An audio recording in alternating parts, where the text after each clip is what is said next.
Okay, let's give this a try again. So welcome to Chess on the Brain with National Master David Bennett. Going to do some Fischer random chess or chess 960. I just tried it. It's been a long time. It's been like a year since I've done a stream. So hopefully everything's in the right place. Let's take a quick look. And no, it is not. Let's see. Go back to live. Oh, let's see this again. Alright, stream finished, and is it coming through? Okay, let's see if it's going to work out this time. So, this is National Master David Bennett with Chess on the Brain, and this is my first time streaming for a while, so I think we're good to go. Yeah, I think it's working out this time. Okay, let's go to Lead Chess and do some Chess 960. Everything might be a little bit funky since it's my first time doing this in a while. But I don't know. I love Chess 960, and I like to just have some, games where I analyze. And my coaching style is really just to make it conversational and really break everything down. So the antithesis of my style is just to say, oh, here's a line. Look at this one. Oh, and white's better, and black is winning. This and that. Oh, this gives an attack. Okay, let's break it down. And I think Chess 960 is great for that because it's just all about the ideas, right? It's purely strategy and tactics. Now, openings are fun, but we're not allowing any memorization to be used as a crutch for anyone. And really, it's about pawn structure. As Philidor said, pawn's the soul of chess. So I think we're good to go. Maybe I'll do like 5, maybe I'll do it longer. I like to do 3 plus 3. I like that extra second over 3 plus 2, so I can ride the increment at 0 or like 0 point. Maybe I'll get down to a few seconds since I explain, but I'll have fun with it when we get into time pressure. Let's see. So does it look like it's still good? Yep, everything looks like it's getting the job. And yeah, it is randomized, so we have to mix it up a little bit because we are playing Fischer random. We can toy around with that a little bit. I actually used the AI, dream.ai, to make some fun images. So kind of messing around with like World Cup and chess themes, like soccer players or football players playing on chessboards and stuff like that. So dream.ai is pretty fun. All right, let's go to play, create a game. So I'll do a little longer, and I did low latency, so hopefully they won't like watch. It'll probably distract them anyway if they're looking at the stream and trying to, because I'm gonna talk about everything I'm analyzing. So, but no, it's 30-second delay, I think, so they can't rely on that too much. Okay, chess 960, 7 plus 7. Let's do rated random color. So now around 2,000. Basically, actually, Chess 960 ratings are deflated, whereas so you'll see someone who's like maybe they're at 2,000 USCF or something. They might be like a 2,400 on Lead Chess, probably a little less so on chess.com. But then they might be an IM, like you see some IMs that are like 2,100 on Chess 960. So I guess it's a smaller pool or something. But all right, just turn. Hopefully it's all working with the volume. I got this. Let's see. Alright, that should do the job. And where are we? No one yet. We got a 3 plus 2. They want a 3 plus 2. Oh, we got a 10 plus 10. This 1,700. We'll see if we got a little higher rated, a little bit closer in rating. 10 plus 5. 3 plus 2. I'd do a 3. I don't know. 3 plus 2 is kind of fast. Maybe as a warm-up game, but I want to explain some things. Here, let's go. Let's do 5 plus 5. We'll pull it down a little bit. Okay. Najdorf, like Najdorf from Argentina. You probably heard of the Najdorf opening. Speaking of openings, that's a fun one. And super theoretical, but very interesting. So we're gonna jump out of theory. Divided by 960. Now some people say that maybe I think they say, oh, Nakamura came up with theory. Now maybe general theory for 960, but you're talking about you're talking about 960 positions. That's theory for each one. That's impossible. Exponentially increase. Okay, so let's see here. Any weak points? This point, maybe this point. Slightly underfend. Center's fine with the king. Oh, that's actually a little bit of a weakness there. Let's go ahead and let's get the knight out. So, for example, you might look in the future to aim at that point right there. Might want to aim at D2. You never know. I mean, it looks a little far-fetched right now. A little far-flung, but far-fetched idea. But maybe the queen could come in and like create some cheapo tactics. No, I mean, those it actually does happen a lot. So maybe I'll throw the a pawn at them, and try to target that point. It's kind of like handling you know, a weak C pawn or a B pawn. Now that's a little strange. Maybe they're listening to the stream and they heard that I want to do that move, or maybe they just, yeah, that's a bit defensive though. That's not necessary. I'm not going to get there unless I have a second piece attacking it. So we could still kind of bother them by throwing our A pawn obviously later. But you know, oh, actually I meant for the theme of this stream to be solidity. And well, I can go crazy and sack stuff in another one, but let's play for some solidity, huh? I mean, I'm going to have to go aggressive at some point. I like to be aggressive, but let's see here. Where should we focus on?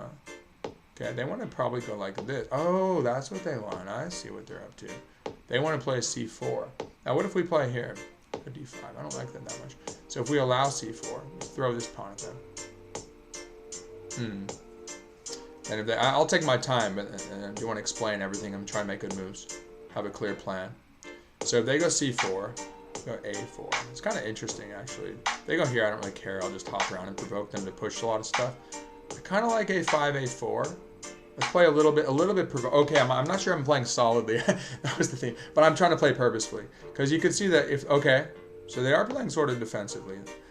Well, now I could pretend to still be solid. Okay, to still play solidly. Well, now, actually, that sort of precluded the C4 idea in a way, because it would weaken B4. Two pawns apart from themselves, from each other, make a weakness in between, right?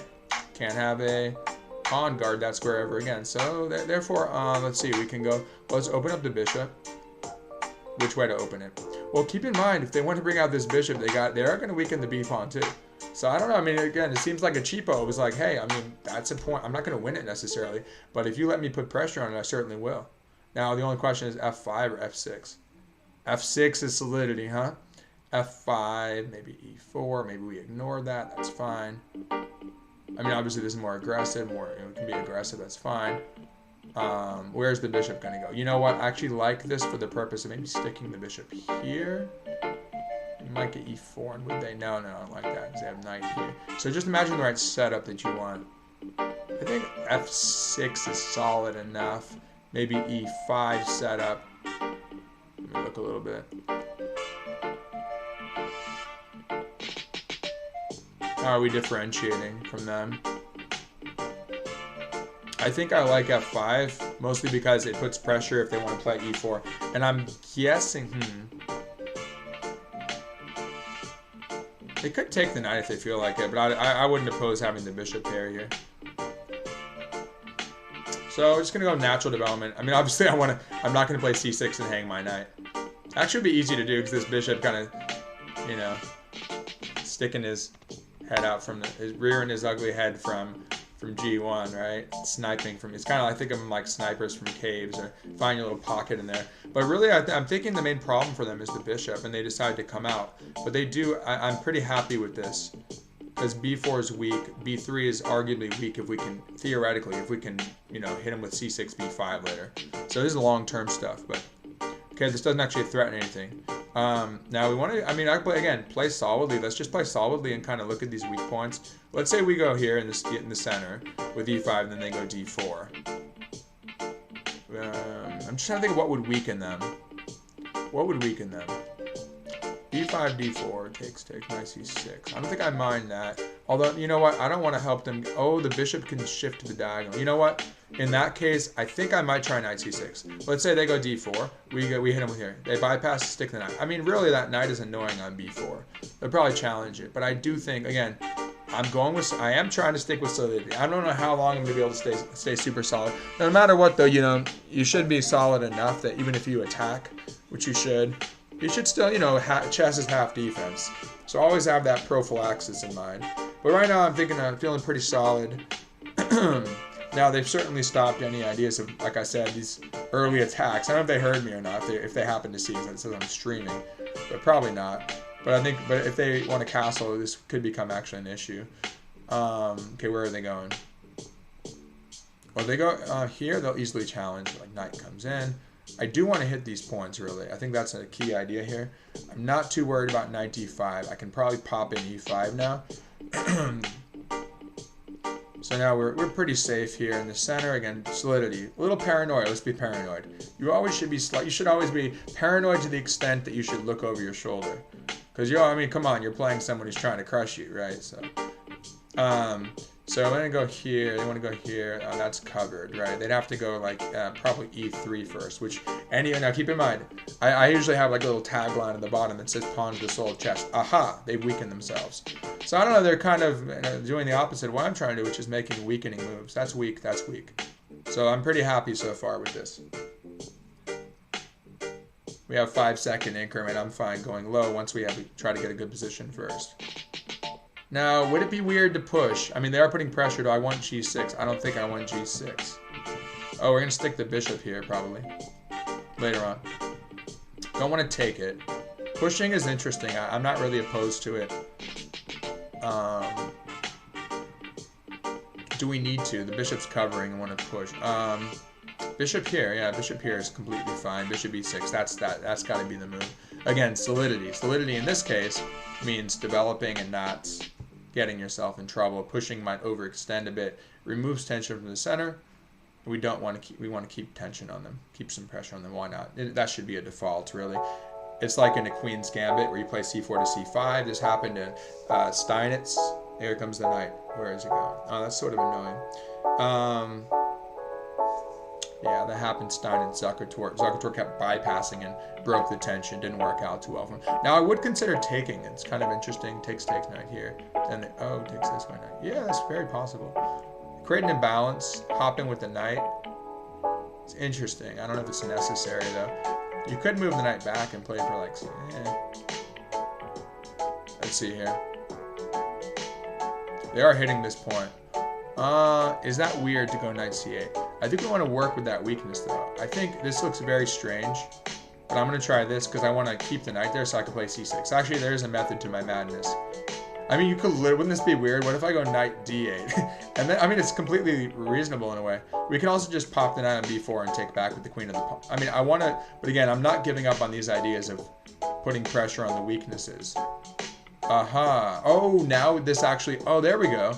No, never mind. Let's not get forked. I want to play bishop a7. That's why some plan revolving around attacking the knight with c6. Getting the pieces on dark squares like knight. Well, even, I mean, really, I just want to kick the knight and go bishop a7. Trade off the bishop. Saddle them with a bad bishop or just some weaknesses. That would actually be one argument for playing f4. To lock it up and therefore make the bishop look horrendous. Should I do it? It's kind of interesting because I haven't done that yet. Should I just do it? You know what? I find it somewhat of okay, fine. We're low on time. I don't know. They have G3 weakens F3. So we're like being solid in general. You should be. But we're really looking for their weaknesses. Trying to probe their position a bit. But I do think the main argument there. Hold on. The main argument there was to shut down the bishop. That's the main point there. All right, now I got to pick up the speed a little because we're down to playing on the increment. So probably knight. Was it knight d8 now? I think I liked it in a way. Knight d8 c6. Is that just crazy? Okay, let's go knight d8. Now, if they want to take, probably just take back. Oh, can we play c6? I think I like that. Yeah. I'm going to try and figure this out. I want to try and get an edge here, but I want to do this the right way. I want to not weaken this. I don't want to, take it. Takes here. I think I would, okay, I don't want to take with the pawn. That's not what I want. Okay, this is what I want. Kick the knight. Knight b6, I take, pull the pawn away from the center. What else do they do? Okay. Go strategize. Oh, I didn't even realize that. Hey, we ended up winning b3 maybe. Didn't even think about that. That was something latent. It was kind of earlier on. The only thing to be concerned about is that we're breaking up. Now this happens in King's Indians all the time. We're breaking up the pawn chain here voluntarily. Kind of been tight. Kind of induced that with knight d5. But okay, my plan is coming to fruition. Let's kick the knight out. And hey, I mean, no. Okay, they want knight here. Fine. That pawn's a sitting duck on b6. I'm going to win that pawn later. Because you can always go c5, shut down the bit. So you got to be confident about that stuff. Believe in your position. And your ability to win it. Okay, I think pawn takes. So I'm kind of anticipating a few moves now. I'm not super sharp at the moment. I have to warm up a little bit. But yeah, so for example, anticipate. I'm pretty happy with the result now. Now, the only problem is the e5 pawn, which I'm aware of, being extra solid and paranoid this game. Aha, what about bishop? Oh, I kind of like that. Kind of like that move. Besides, the bishop wants to shuffle a little bit. We could probably go with... is that big of a concern? Well, let's go ahead to e6, and then I thought about that. I'm like, I would love to have a knight there, especially if we win the knight in the process, because it's pinned. Ah, they traded off their good bishop. Their bad bishop, darn. That was a good move by them. Okay. Oh, that's actually interesting with the rook there. I'm just going to castle now. But I'm pretty happy with how things have gone. Their king is a little loose too. We castled the king. We reroute the knight. I suppose taking with the knight makes sense. But let's take with the pawn. Because actually I thought about it for a second. This could create a good attacking structure. Their king's pretty open as well. So we'll keep the knight on the board. Although now, okay. We're blockading. Actually, that became like kind of a weak pawn for them. See, we can target. I mean, their king's pretty open. You have to watch out for checks. We're about to castle. This they have looseness in their position. F3 is a big target. I would love to win F3. Okay, we'll just guard it for now. Figure things out. But okay, the main thing here in this kind of situation when you're in time pressure is you just gotta know what's going on. Know the structure. Know where things need to be. Okay, what's going on? They're doing a good job, like, annoyingly trading things off. Okay, I just hung a pawn.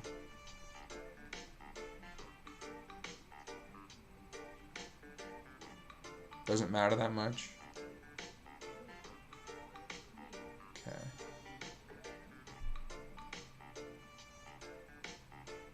How much am I blundering here? I think it's fine. They probably double rooks or something. But I feel like e5 might fall. I don't know.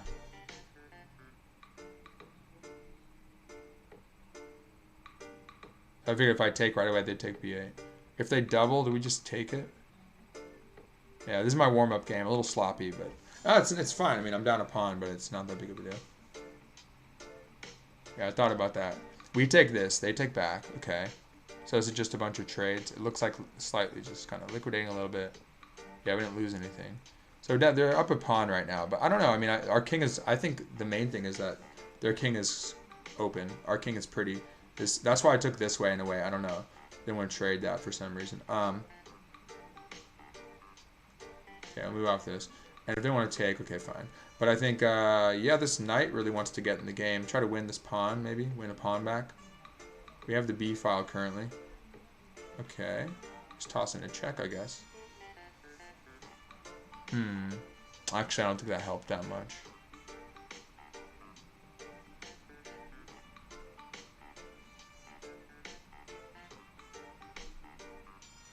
Alright, can I just take? Because they don't have rook e1. So I got that guy. But they're going to try, of course they're going to try some tricks. Okay, good. We'll bring him down with us in time pressure. Pull him in the mud. Where's the knight going? I got to be very cautious, of course. I feel solidifying. Where's the knight going? G5, of course, is a natural place. Queen F5 looks nice. Actually, I don't want to give him the E file. I like the E file. Can I keep it? Yeah, we have the, actually, another thing is we have the E and B files, potentially, if the knight starts moving. Everything, okay, I'm pretty happy now. Everything is solid, which is the point. Let's just do this. Make a Luft, why not? Okay, what can we do? I gotta hurry up here, though. Let's see. How about Bishop B6? Nah. We gotta have a plan here. Need a plan. Let's go G5. It's not that unsolid. Everything's pretty much guarded. I need to start advancing on them now. Let's do this.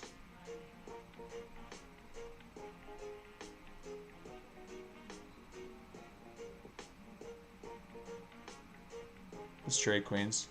I feel pretty comfortable with that. Got a pretty good squeeze. That seems there's no forks, I think. No check, you just take. Let's pre-move that. Okay, now good. Now they're down. So I handled time pressure well enough. I think I probably blundered somewhere, but... Okay, they come back. Is that forced pretty much? Yeah, just come back. We sort of corral the knight, though. Corral him in the middle, anyway. Okay, he's coming here. What's going on? What's going on?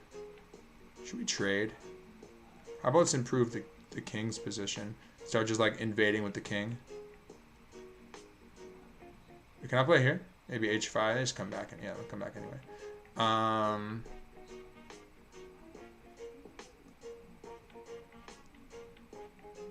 This is interesting.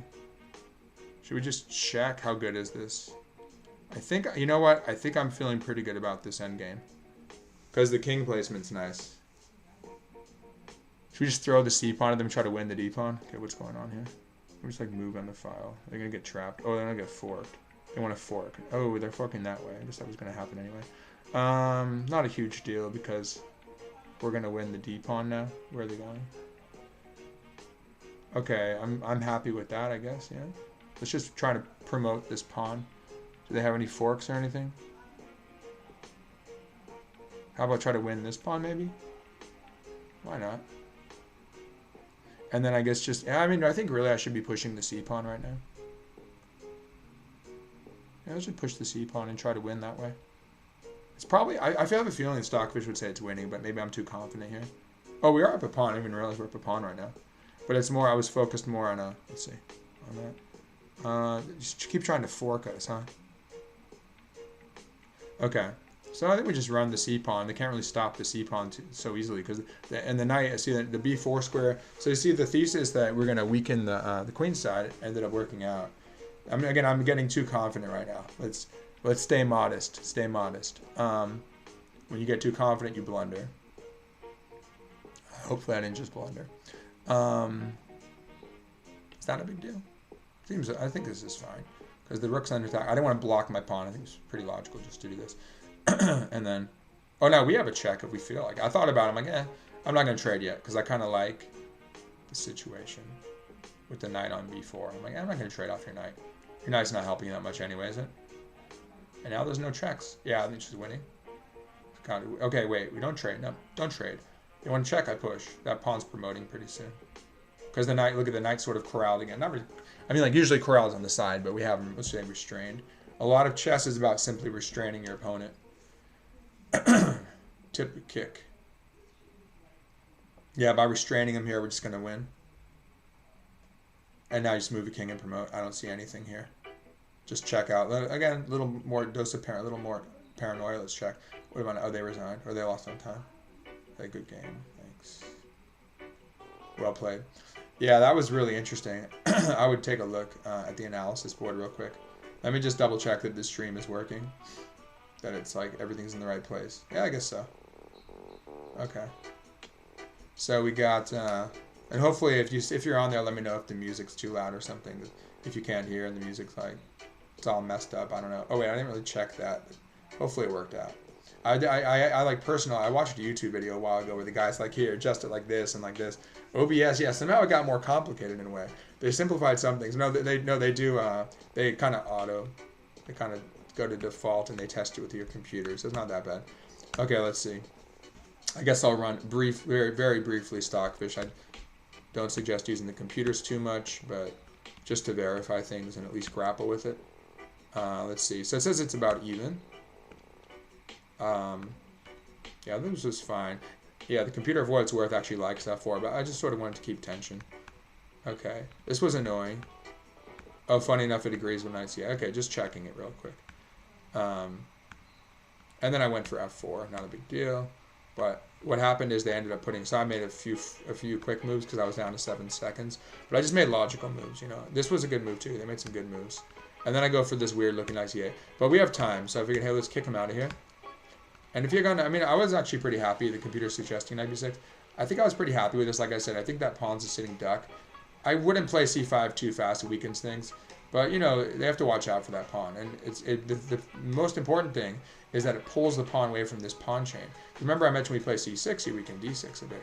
Theoretically, it's a weakness, right? Now, previously it wasn't. So, yeah, but now this is stronger than it was. I mean, certainly it's a nice pawn chain now, and you can, like, throw your g-pawn like a king's Indian or something. But, yeah, that would be a great position. Computer says equal. I love black's position there. Okay, then they made a mistake, I guess. That's a pawn. That's fine. So it's saying slight advantage for black. I just thought a little cheeky move, kind of create a pin and see if anything happens. And then I'm not sure about, yeah, g3 seemed very weakening. I don't like that move. I mean, even have like ideas like knight to g5 or d4 later. But then they found this bishop a2, which was annoying. I mean, there's probably nothing I could do about that. They're going to go there. But yeah, queen f7, castles. And yeah, so I made this move quickly again. I was like, I knew I wanted to take with the knight. The thing I didn't like immediately was that they have d4 options. So again, move away from the center. They have like remove the tension or whatever it is, or move a pawn away. Then they have more central ability to push the central pawns. So I got to be careful about that. Yeah, that probably wasn't a good move, really. It's giving me slight edge, but yeah, I prefer. Definitely knight takes f4. Let's say they take. Somehow I got a little too ambitious at some point, maybe. But this is certainly good. Okay, they could stop me from castling temporarily.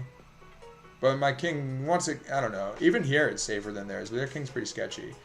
This is weak. They have bishop g3, but you have to watch out for the diagonal. So it's easier for me to play. I'd say just to watch out for the centralized king a little bit. Yeah, keep it. So try to win the e pawn now. So they have some problems. Now I shouldn't have lost my b pawn. I guess I should have gone b6. And then, yeah, b6, of course. Funny enough, it doesn't like this from them. Wait, what if I take? Let's see real quick. So take, just ignore it. I mean, there's some good things about my position, though. The main thing is the king is safer. You can often give up an exchange just to have a safe. Doesn't have to like ruin their king, but just to have a safer king. So it's real snug. Nice knights here, nice pawn. Weak pawn f3, everything's kind of, yeah, their pawns are all weak. So I'm pretty happy. The computer actually says it's even now. It's starting to realize it's not a big deal. Oh no, that's if they should have, yeah, they should have gone rook doubles first. Makes sense. And then you have to take the rook, of course, then they take, you take. And then they're up a pawn, right? Oh, I forgot. The reason why was because I took the b pawn earlier. Never mind. So basically they got their pawn back. I was thinking I was down a pawn. I didn't check. Okay, so then, yeah, and this was, went astray a little bit here. Uh-oh, wait. No, that's fine. Yeah, and then they made a mistake. The queen moves like, okay, one trade queens. I just take this. There's no rook e1 trick. There's nothing there. And then it likes knight g6. Yeah, good enough. It's all nothing critical here. Yeah, h6 and g5 seem pretty decent. A little loosening, definitely. Not this weak. Not sticking with the theme of being super solid. And then yeah, again, I shouldn't get that low on time, but whatever. It's a scramble at this point, you know. So what do they have here? Oh, they had an invasion with queen d7. Yeah, I should have gone what, rook b8. Wrap my rook back because my rook wasn't useful anymore in the b file. That makes sense. And then that didn't do anything. Yeah, and then the endgame, they did pretty well, but then the endgame they kind of lost the thread. And yeah, again, I forgot because I was like, wait, I thought I was equal on pawns. Wait, I got the pawn. I'm like, oh, I got it back. No, I'm up a pawn. I forgot that. So not only is, I mean, even without that, I was happy. I was just focusing on, okay, better pawn structure, better king placement. Does the computer agree with this? Yeah, it agrees with that. Yeah, why not? I mean, central. You should one of the main rules of chess in my mind is you should maximize your forces. Actually, Dimo Verno told me that, which I agree with. And then also, of course, minimize their forces. Very simple but good formula. Maximize your forces. Great way to win endgames. Maximize your forces, minimize their forces, and understand. Of course, you have to understand pawn structure, and mainly that's about weaknesses. So you maximize simultaneously probing weaknesses and betting on weaknesses, and you minimize their forces and restrain, their ability to attack your weaknesses. So I teach my students about that a lot, and it tends to help them a lot. All right. So yeah, it's just winning. It's a clean pawn, but like I said, it's the pawn's just running. I don't think there's much to do about it. Yeah, it's a winning position. They're gonna have to shed some material now. Yeah, it says knight takes it. Yeah, it's game over. And then they lost on time, but they could resign as well. Because we basically just moved. Okay, what I was thinking maybe they would do this. I can probably ignore that. Yeah, you've been guarding it. It's fine. I mean, what if you? Yeah, because there's no need to. Because you're gonna win the rook very soon. So let's say you go here. You restrict them. Nothing to do. Best move it gives is this, and then you just move your king somewhere. What about here? It's fine. And then you promote, or you win the rook. It's an easy win at that point. But they put up some really good resistance, though. Yeah, it says I was doing better most of the game. It spiked at that moment, but it didn't. Because they didn't find the move, it just spikes and it goes back. And then obviously if it plateaus, it means that he was better, or they were better, and they continued to keep it there. And this point never went back after, yeah, once they went into the end game, which was just worse. But yeah. But I'm okay. I'm okay with getting low on time, but that time was a little sloppy. So yeah, did anyone say anything about the time? No. Okay. But yeah, it seems like it's working okay. And yeah, I guess I'll do it for like an hour or so. Just see it, because I haven't done this for a long time. So, but I enjoy 960. That's my favorite way to play chess for the most part. It was actually a good year. I got back above 2200 USCF, because I fell back down to like the 2190s in 2019. And then throughout the year, I was like hovering. I was like 2199. Then I lost a game. So it's really tough when you're between 2150 and 2199 range. Psychologically, like, I'm so close, then you lose a game, and you lose. The higher rated you get, the more points you lose, right? Based on the K factor and everything, the ELO system. So anyway, let's do another one. I think 5 plus 5 was fine. But yeah, finally, the bird worked well. I won all 5 games with the bird this year, so I like to mix it up. But the bird's a great opening, I think. I love the bird. It's like an English, but more aggressive because it's on the king side. But yeah, people think, oh, I'm going to go e5 against the bird. Okay, fine, learn From's gambit. It's not that big of a deal. Other than that, you're just going to squeeze them, get a knight on e5 and bishop on b2. So it's kind of like, I like to play sort of a 960 style, just understand the structures, and then you end up getting like a d3, e4 or something, and it becomes like a good version of a closed Sicilian or whatever. But you have to know how the structures can morph. And again, it's just you understand where the weaknesses are and how to stay solid while inducing weaknesses in their position. Alright, so we got 5 plus 5. Oh, Fischer Random Chess. They want a 1 minute, though. I would play them just because the name of their account. Oh, okay. Yeah, let's see if we get someone. Give it a minute.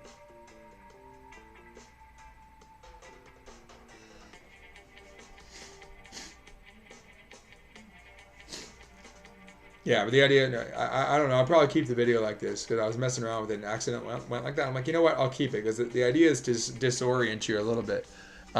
Just like when you're playing chess 960, you do become disoriented. Just like in life sometimes, you get disoriented and you got to deal with it. You know, you got to roll with the punches, and chess is great for that. You know, because I think I'm pretty good at that with in life as well. Something happens, hey, all right, let's just find the most effective path forward. You know, so let's see. Yeah, just try and live out your values and do the right thing and make it work. So let's see. Nobody wants a 5 plus 5. I mean, if no one accepts, I might go to 3 plus 3 or try chess.com or something, but usually get somebody. I'm only seeing one person. Fischer Random Chess wants 1 minute. I want 5 plus 5, and no one else is offering anything, getting any 960 games. Well, while we're waiting, I would go on to look at top games, but then it'll pull us away from this. That's weird. Yeah, give it a minute. But yeah, definitely love chess 960. Hopefully we got some others out there. Kostas from Greece usually joins. I think it's like he's sleeping right now probably. I think he gets up kind of early, but he's probably sleeping in Greece. What is, I don't know, is it GMT plus, I don't know, somewhere around +1 or something? UTC +1? So it's somewhere in the middle. It's 11:23 on East Coast time. So yeah, oh, by the way, while I'm waiting, I'll just pitch the international adult class. So I've been doing that since 2020, actually. We get some players from mostly US, but usually there's someone who comes in from like India or Ghana or Nigeria. Yeah, so it's been a lot of fun. It's on my website, chessprofessor.net. So yeah, it's been fun though. I didn't, but again, like during the pandemic, I didn't get into the whole streaming thing because I'm like, hey, I just gotta teach lessons. I just gotta make it work. So just congested my schedule of lessons. And obviously schools, volunteering. Yeah, but schools is like half adults, half kids, ranging from age 4 to age 87 currently. I have taught a couple, was it 1 or 2 3-year-olds? Just do some chess art, mix it up a little bit, give them a positive impression of the game, have fun with it. But yeah, I think 4 to 5 is probably. I think I learned when I was 6, but didn't really play until I was in high school. So that's why I took a gap year. I'm just chatting while I'm waiting. Just chatting with randomly. Yeah, so I took a gap year since I still had some kind of runway going, since I didn't start really competing till I think it was 9th grade. And so by that point I was like 2000, so I'm like, okay, work towards master, CM during that. Didn't quite get to FM, just got to like 22 something FIDE, and then did other things in life, but then came back to teaching in 2015. And shortly after that, got very into chess 960 as well, just because it's fun, and openings get boring playing the same. I mean, you can mix it up, but people can research it. Can't research, like I said. It's exponential. Like it's so difficult just to memorize. theory from one position. So imagine that times 960. It's just impossible. And you have to memorize. No, it's impossible. So really, it's more about the theory would be more in terms of principles. Kind of like I said, maximize your forces. That's very useful in endgame. Just try to always press forward. Try to restrain your opponent. That'll pretty much help you. It's very simple, right? I'm all for maxims. Restrain your opponent. So if you restrain them, and if you, but of course the variable there is mostly, piece imbalances and pawn imbalances. So going back to Jeremy Silliman's technique of imbalances. But if there's, you have to understand the pawn structure, of course, and how that relates to your piece play. But beyond that, but really you're trying to, how do you maximize your forces in relation to the pawn structure? That's it. Or in terms of pawns, obviously, it would be, can I create passed pawns? Can I win their pawns? Can I invade? But really, ultimately, activity of piece is invasion over winning pawns. And in that case, in the last game, they took b7. And I just like kind of botched a little bit, but it didn't really matter that much because they didn't have good coordination, and they actually were not up a pawn, as I forgot. All right, I'm gonna try 3+3, which I normally do now that I'm a little more warmed up after rambling on to fill in the gap. But I do think if nobody accepts, I'll go ahead and just watch a game or something. Or play a regular game. Yeah, we can always throw in. There's like a 2300 who wants Creepy Weepy, who wants a 3-minute game. That's really strange. Okay, cool. We got someone. Oh, we got an FM. All right, that'll be a good game. FM Rios from Colombia. Oh, ¿qué tal? Oh, suerte. I say suerte. Buena suerte. Okay. Yeah, I taught a Colombian team once. They're really cool. Let's see. Oh no. Oh, he left just before I made a move. I was about to go here and then play for... yeah, I was thinking about that. But I had to study it for a little bit. Because this point... Again, I might just throw my H-pawn. Anytime that's not guarded much, I will... Because the knight's going to come out. Only the king will be guarding it. I would probably throw my H-pawn at him. But again, in terms of solidity, probably something like... Well, let's see. How do the bishops come out? So, yeah, that's why I think F4 is reasonable. Maybe... yeah, maybe just E4 and F4 might be a good setup. Like, get the bishops behind them. Maybe C4. Well, this is very common in English/Bird. You often move both pawns. And so I actually play the English a lot and end up playing F4 along with it and create the what I call the flying saucer setup. So it's very useful. You really win a lot of games like that. You can turn it. You can be like this. And you can turn it into a Botvinnik system. Usually have a Fianchetto bishop. Anyway, so you can try and achieve something like that here. And very natural developments. Anyway, that's what I would have tried for. And yeah, really the only target would be these points. So actually that's an argument for F3, because then you would maybe be able to deal with any diagonal pressure, and then you could just play more like that, a little more defensively. But I do think that's fine because you have bishop F3. So again, just have to anticipate how these things might work out. And then when the rubber meets the road, you just go from there. Okay, I think they accepted it. Was that a 3+3?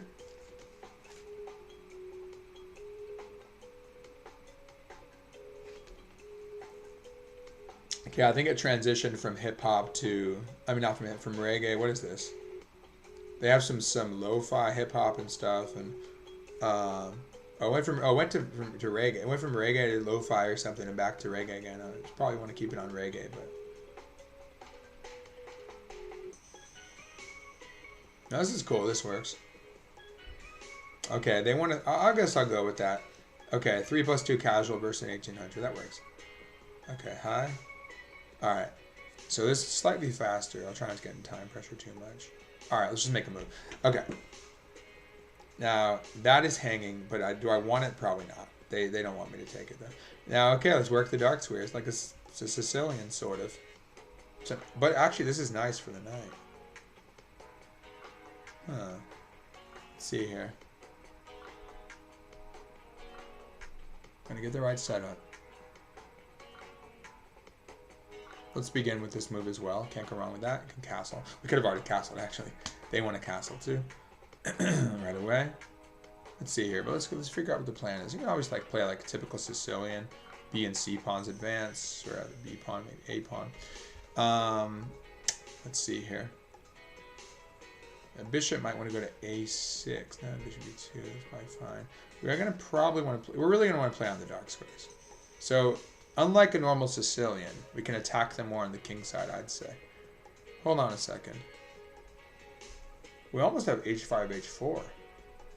How about knight f4? Are they bothering us? They sort of are, yeah. Let's do this first, because I'm anticipating a sort of cheapo like this, and then take it and get h2. Okay, they're going here. Now, I want to play d5 too. It's trying to attack them. I want to attack them. Okay, forget about solidity. Knight f4. Yeah, I'd say why not? Because I'm happy if they take that. Bishop will be very strong on the dark squares. No, but the create. Oh, really? Why are these people creating like self-induced weaknesses? What is this?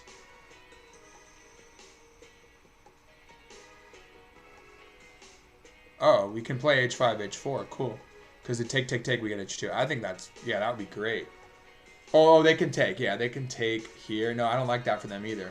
So if they want to get the pawn, they got to, if they really want to get greedy for the pawn, they have to take this. Because the problem is, why? Think about why they can't. Almost like a little quiz. Why can't they take this?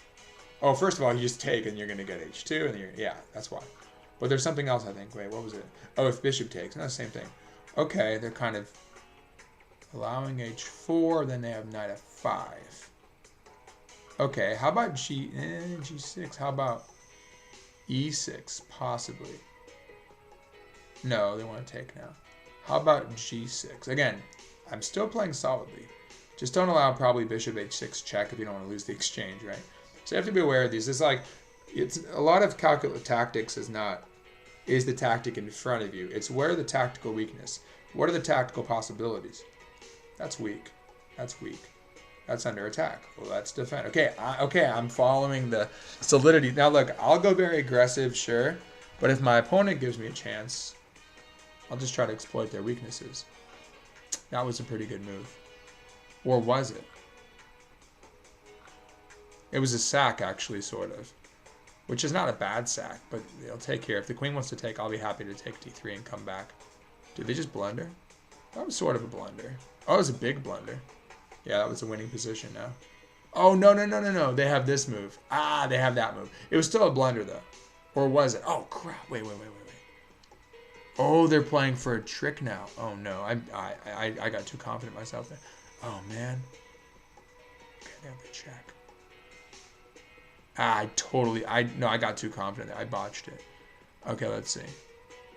Oh, wait. Hold on. Isn't that simple? I mean, I have to go back. Yeah, you have to go back. Because the bishop, I forgot about that, honestly. I forgot. That is so annoying. Well, no, it's bad. They're going to win a rook, basically. If they want to win a rook, they probably can, yeah. Because they're going to go f4 now, right? That is really bad.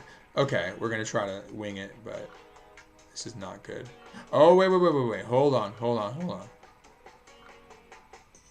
We take back winning the knight. Oh, wait. Oh, no. Oh, no. Did I mess it up further? Because you can't get this. You take... totally botched this. I don't know if there was another way I could have done that. But f7 was... wait, what? Oh, it's Desperado. I don't know if they needed to do that. Okay. Yeah, because they're just getting a raging attack. Yeah, okay, they're winning. I should probably resign. But that was bad. That was very bad. Well, I mean, hey, I'm going to fight on. Let's just see what happens. Maybe if there's some survival chances here. Because they can't push. Hey, you never know. But this is going to fall, right? Most likely. Oh, they could take this. Okay, yeah. Bishop takes. Hey, I'm not afraid here. I'm not afraid. Wait, what? How are we up a point? Oh, wait. No way. Is that working? We're still up a point. I don't know. Is that not horrendous? This is not horrendous. Yeah, I don't know why I even thought of resigning. What was I thinking? It all worked out, right? Not really, but okay. Oh, man. Wait, I was about to go d6. The reason why, that's why I lost on time, because I was about to go d6. Okay, let's rematch them. Okay, they already rematched. All right. Yeah, then I was like, oh, it doesn't work. Then okay, let me move a little more quickly this time. But that's why I don't like the 3+2. I don't have enough time to talk about it in depth. Alright, let's just not deal with this stuff. Okay. That actually turned out to be okay, but the knight was covering g6. One move ended up turning it, but to be not losing on the spot.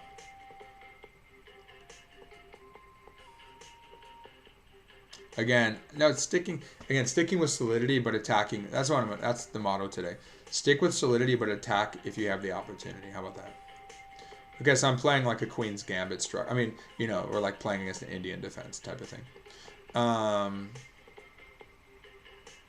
Okay, they want bishop b4. They're just, you know, a little cheapo. Why not? Why not? Yeah, I could play b4 actually. It's kind of interesting. b4, d5. Nah, I don't need that. Fine, we'll just develop and stop their little trick. And then bishop c2 maybe. Because I thought about, like, do I need that? Well, the thing is, I don't really see many better plans for it. And kind of like I talked about the previous idea with the Colombian guy who didn't show up, who left. But we can go bishop e2 to f3. Oh, by the way, I was mentioning the Colombian team. This amazing team from San Bernardo del Viento near, hold on. Let's just develop this. But yeah, I talked about the Colombian embassy, when was that, 2021? End of 2021. Yeah, they were really amazing. Great team. Let's see. Maybe throw the f pawn at them. Castles, they go f5 maybe. They go f5. How about let's do this? I want to play, okay, so here's the thing. Make your ideas work. I want to go again, I'm not going to play crazy, like, but still somewhat solid. But f4, f5. Okay, you don't want to see f5. I mean, we can z6, but we're going to move ours as well. Like, it's commensurate, right? But, oh, wait, I want to go e5. Okay. Interesting. But I think we can't really stop it anyway. So I would say, let's go for e4. Stopping f5, then castle, then throw the f-pawn at them. So it's just kind of like a 4-pawns attack. Maybe they'll do the same, but like more compact. I have a feeling they want to play e5. That actually gives us f5. Kasparov style, huh? Well, against Karpov. Whereas he crushed Topala when he did b5 against Kasparov. Should we take it or ignore it? To take or to ignore?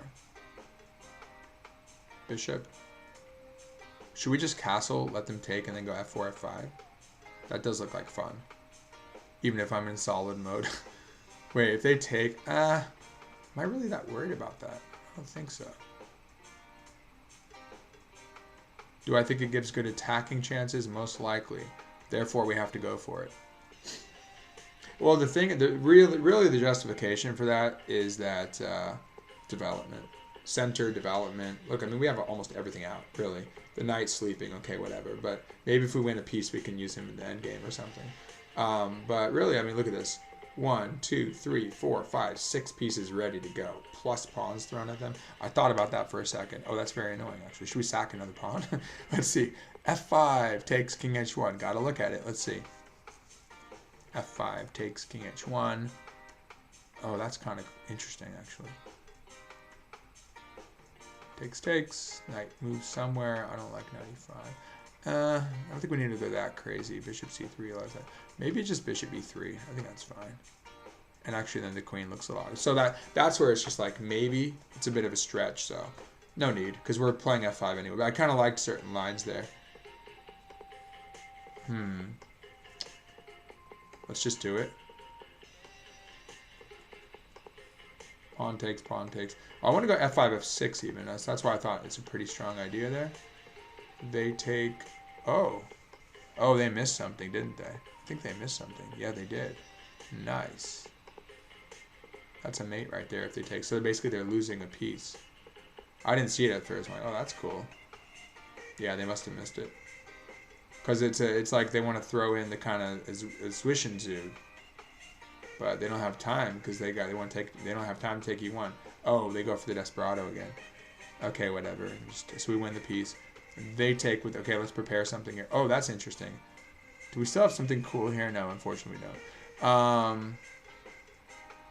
What to do? There we go. Check, I just play king g1. Then we get cheeky and play king g3. Let's play king g1 because the bishop guards. Now the threat is to take g6. Oh, that's pretty good. Because anticipate. Can they even stop that? Maybe we'll sack the bishop on g6 since we're already up material. Maybe not at this moment. And we're gonna keep it solid, right? Wasn't that the theme? Let's just take a pawn. But we're up a piece. Yeah, nothing crazy. Just up a piece. Maybe just do this and not get mated. Hopefully, they didn't allow that move. Let's say they take. You have to play g3 probably. And then the bishop would actually route here. And just know their prospects. I don't think they have anything too crazy. I think I like bishop e4 to g2 and kind of just shore it up. Yeah, we're covering that diagonal. Yeah, maybe I would do the touch screen. Maybe I should do that. I used to do that a lot. For faster moves. I don't know. Yeah, why not? I want to win the c pawn now. e5, queen c2. Oh, they moved. I didn't see that. Whoop, whoop, whoop. Okay, let's get this knight in the game. Even queen takes. Knight d5. Yeah, I just don't think they have anything immediate right there. Okay, we'll give them that.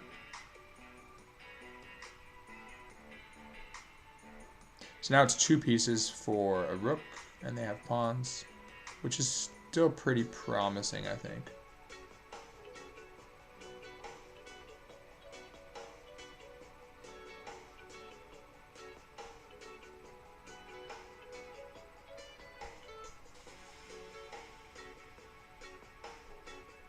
Should we just take and go crazy? Oh no. Oh no, I messed that up. Ah! Yeah, I keep messing it up against this guy. And then they take. Yeah, that was bad. Oh, did they just botch it themselves? Yeah, they botched it themselves. No, they didn't botch it themselves. I'm not looking at anything. Alright, that was an awful. Yeah, that was awful. Alright. Alright, let's do better.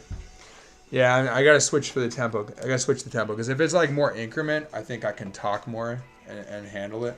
But 3+2, like I said, I like the 3+3, but this guy's good, and I think they give a good challenge. So we got it. Now it's time for revenge. Let's get revenge.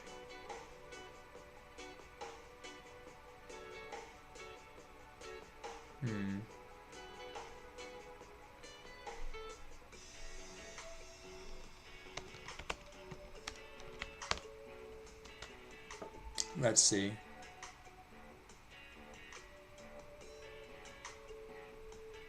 I think we'll play like this again.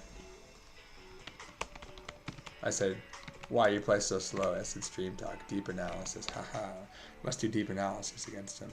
But no, they're pretty good. They're pretty good. Let's go beat them now. So I'll try not to talk as much. Yeah, I just botched it both times though. It was actually going pretty well, then botched it. Okay, I want to attack this point. What if we bring in one knight, they're going to cover, right? Here, let's set up a little trap. The idea would be, well, it's going to be problematic. The idea would be to hit it once, right? Oh, they can cover more easily. They can, yeah, they saw that. They can cover laterally now. Oh, there's that move again, huh? It's not that big of a deal.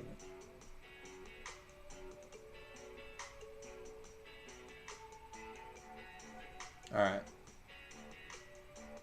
Knight d5. Actually come consistent with the Sicilian. Actually should have gone bishop g7. That's fine. Okay, h5. Come in for the fork threat and then kick out the knight. And they haven't castled, although they could in a second. But I think we should hit him on the f file. I think we're going for victory here. We're going for the crush. Solidly. And I think I'm just gonna play chess. But if I have a chance to be very solid, I will. All right, where are they going?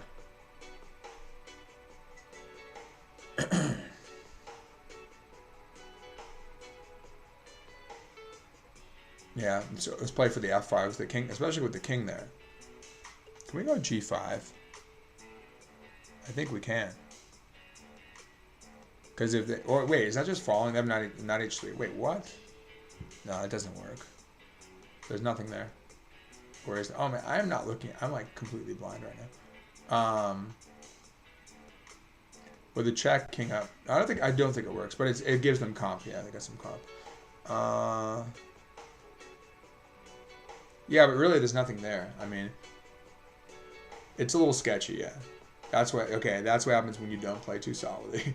This is sketchy. No, but I mean it's fine. Okay, we got the pawn this time, and they have c3. We have knight. So just anticipating.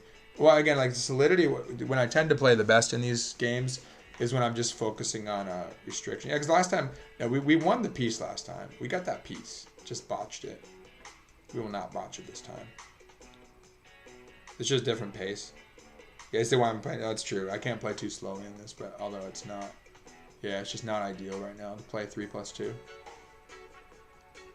If you want to describe, explain things in depth. Which I think is better for a stream than just like the people who just play. Okay, let's figure this out. Knight's coming in. Got to finish the development. Well, this is actually an interesting defensive task right now.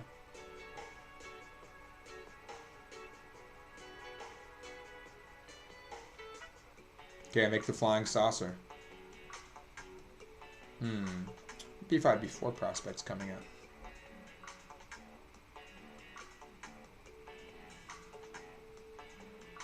Let's tuck this back and maybe play B5, B4. Yeah, my king is a little uncomfortable, but let's see what they can brew up. I mean, if you have to evacuate, fine. Let's see.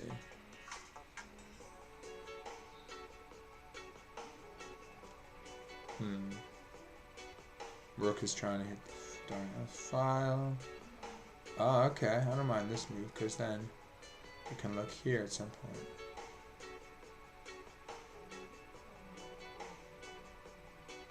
I think B5, B4. Why? Yeah, these players are going like this against me a lot, and giving me like the first game that worked out really well. Second game they did, it didn't quite exploit. Oh, you're hitting this point. Watch out. They want to push. That's fine.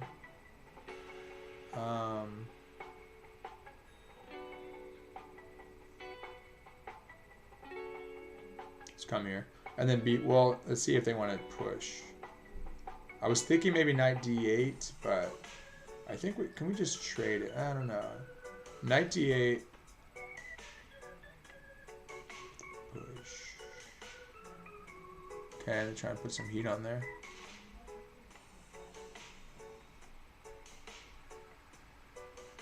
Now d5 or b5. I'm going with b5. Okay, now I'm gonna hurry it up now.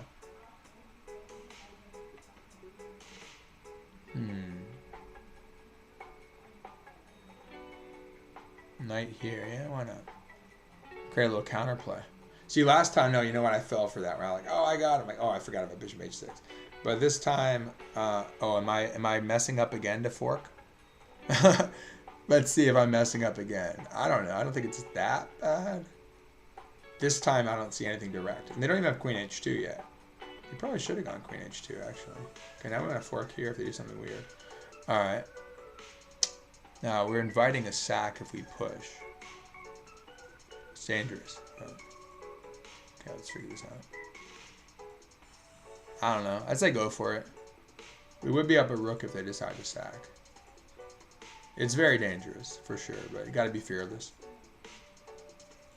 All or nothing. The knight's actually not going anywhere, but it's just kind of uncomfortable, I guess. Are they sacking? Actually, no, it doesn't even work now because the bishop's covering, so they have to move. Okay. Okay, I think this is great. I think things worked out all right. Now we create a pin. We can come trade off the bishop if we feel like it. Oh, wait, no, it's just hanging. Yeah, this worked out okay, I think. Bishop invasion to b3, huh? Bishop here. Do they have anything? I don't think so. Oh, they want queen over. Oh, they had queen over. It's tossing a check and a check. Okay.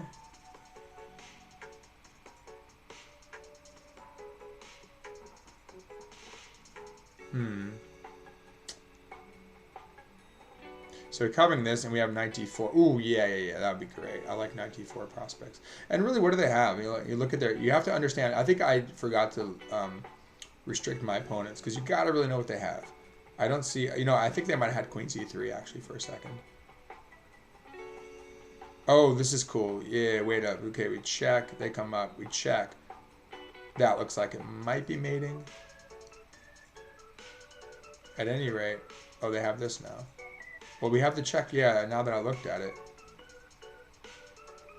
Does it work? Let's see. Check. Comes up. Check. Oh, we win the bishop at the very least. Oh, do we? I don't know about that, actually.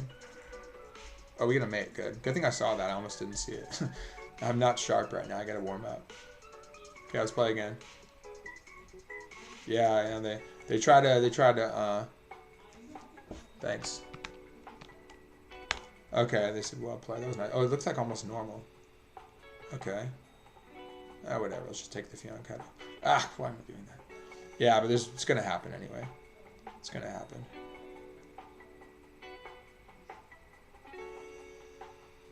Okay. I guess we're playing in English. Alright, but we are going for equalize it and try to win again. Again, there's this idea. Let's see. I think they're doing the same thing. But they're going to play here again. This time, no. This time, okay. Oh, they saw that. Did they? Let's see. I'm really just, yeah, it's just in English, basically.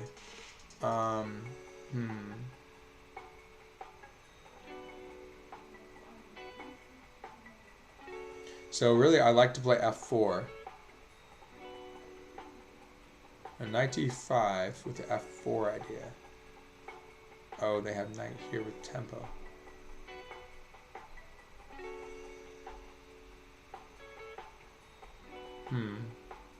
F4 right away seems a bit early.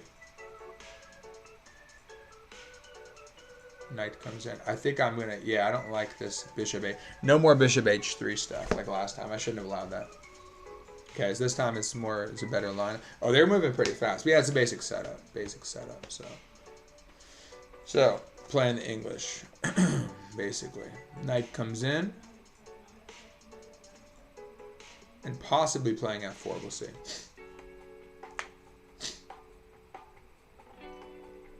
Maybe d3, bishop h6 idea. Oh, they stopped that. Okay. f4 perhaps, eh?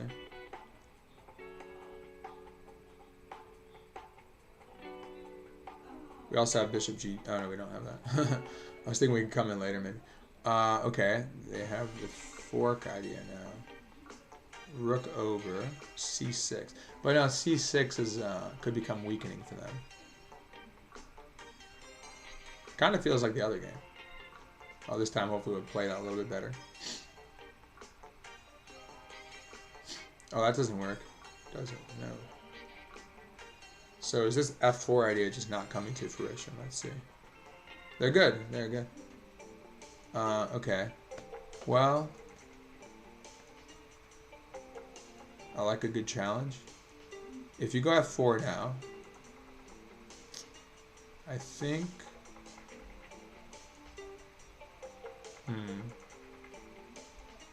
Yeah, b4, b5 stuff.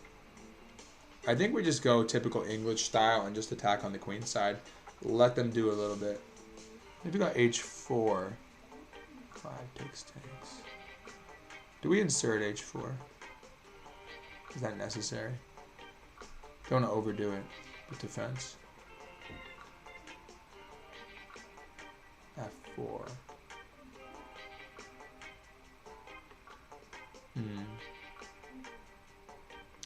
And we need that. I don't think so. I don't think I want f4 in that case. We'll go here. And then, I mean, again, you can't be too afraid. You know, let him play h4. Gotta let it happen sometimes. Now, let's see. If we go with e3. Actually, do we take? No, we don't take. Take. And actually, if they take, I just probably take with the f-pawn. I don't know. Probably just open up the f-file. Not a big deal. So you see, you don't want to overestimate that. And then really, I mean, the typical attack is b4, b5. Oh, right. Okay. I'm playing to not lose on time. Okay. And then I'm going to switch. Yeah, I got to mix up the time control.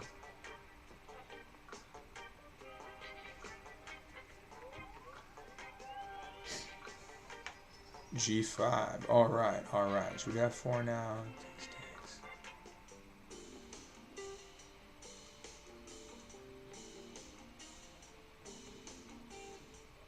I guess we'll hit them in the center because they are not castling. And then if they play, so just more tactical. If they take, I'm pretty happy to take with check. If they push, I play F3 most likely. Do we play D5 first as well? Let's do it. Oh, they gave me some time. Are they confident in their attack? Well, they want to see how it goes, I guess.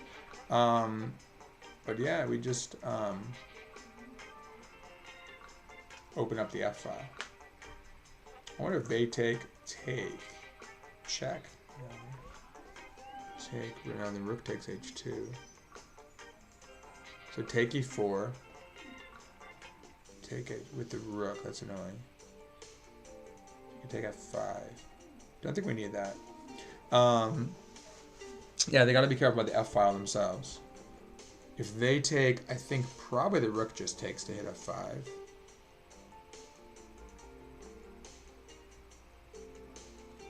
Yeah, it's messy. So it's like they're advanced a lot, but I'm not sure that they're ready. Oh, they have Queen H5, take. Yeah, Queen. It's the kind of thing that doesn't do that much in some cases. Check here. No, not right now. It might be okay for them. You know, they go Queen H5, I'm taking, so I'm not letting them immediately. Yeah. Check. King F2. They don't have Knight D3 in that line. So check, king up. We actually have Rook H1 idea. This is messy. So check, king F2. They don't have Knight D3 right now. They take. Maybe just take back and like, you know what? I don't care. And they lost the right to the castle king side. Yeah, you know, you have to allow these attacks to happen sometimes to gain something. That's typical. That's the philosophy of attacking queenside in many cases.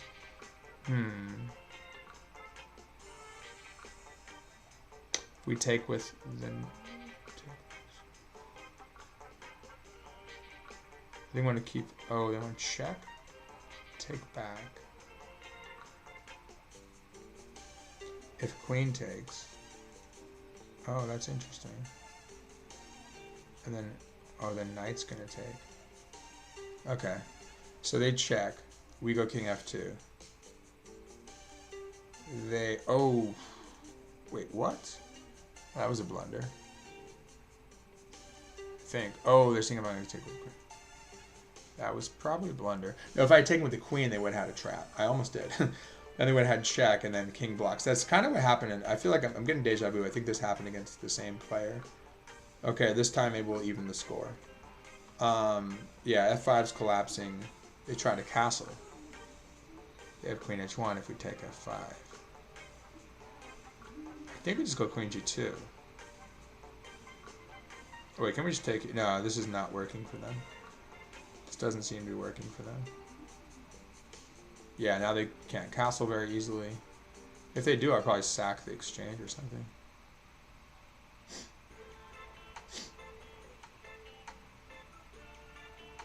I mean, I might have some mate ideas with queen b2 if they castle.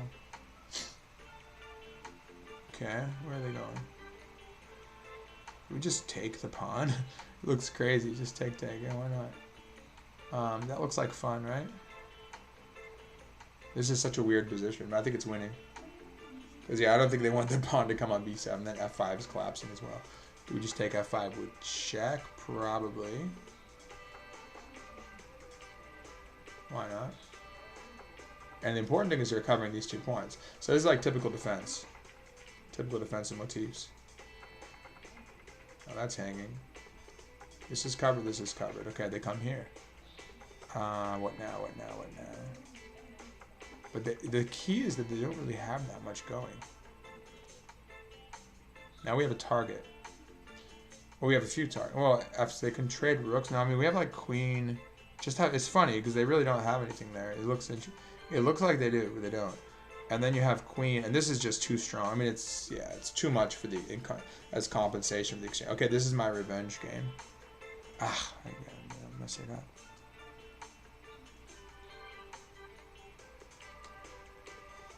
I almost had a finger slip there.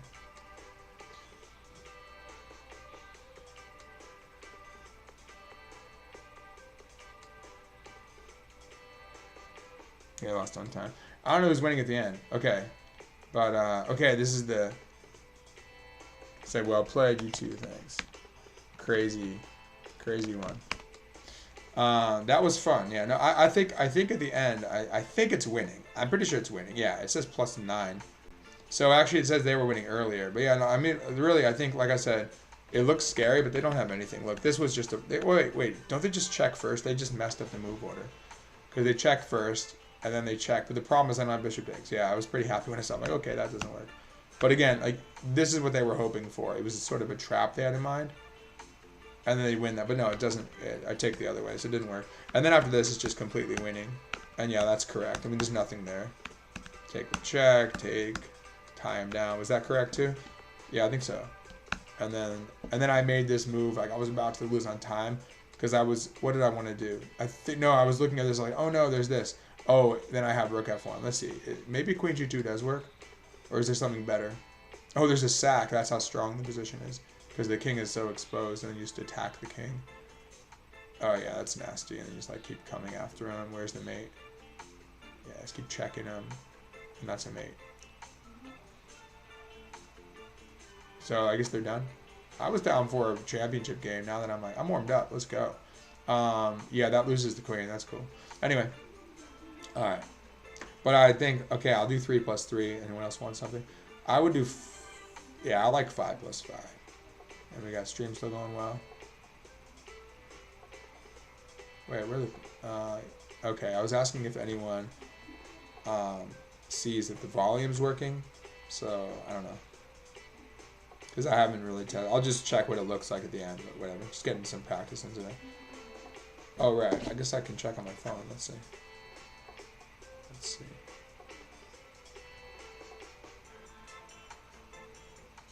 Live. Okay, it looks messed up. Let's see. Okay, I'll do 3 + 3. I would do. Yeah, I like. Does it have the music? Let's see. Oh, okay. The music is working. Cool. All right. Let's make our first move here. Whatever. We'll, again, keep it solid. Uzbek from Uzbekistan, like Timur Gareev, huh? Good friend Timur Gareev, awesome guy, the blindfold king. He often comes out to DC. I mean, whatever. Let's just attack the pawn and then put more pressure on it. And probably, I mean, it's like a Scotch kind of thing. Like either kind of go for these themes. Like, is it a Scotch? Is it a Queen's Gambit? Is it a Benoni, or is it a, is it a Banco? You want to break. I mean, if you want to press for the initiative, you want to break. All right, I guess I'm done with the whole let's pretend to play solid thing. I'm just going to play chess. Wait, did they just hang this pawn? Any traps? I mean, you take the pawn and you're threatening to win the queen. I think it's just the wrong knight move. Should have gone over here or something. Wait, what? What is going on? Did I, like, pre-move that? They have some trick on me? No, there's no trick. Okay, that's just winning. Gonna pre-move. Uzbek. Oh, really? Really? So they're like a troll, basically. Yeah, they're a troll.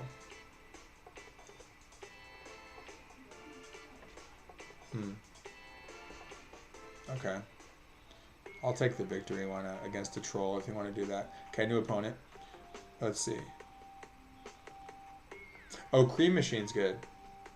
But I don't want to do 3 + 1. Let's see. Does this show score? 9.5 to 8.5.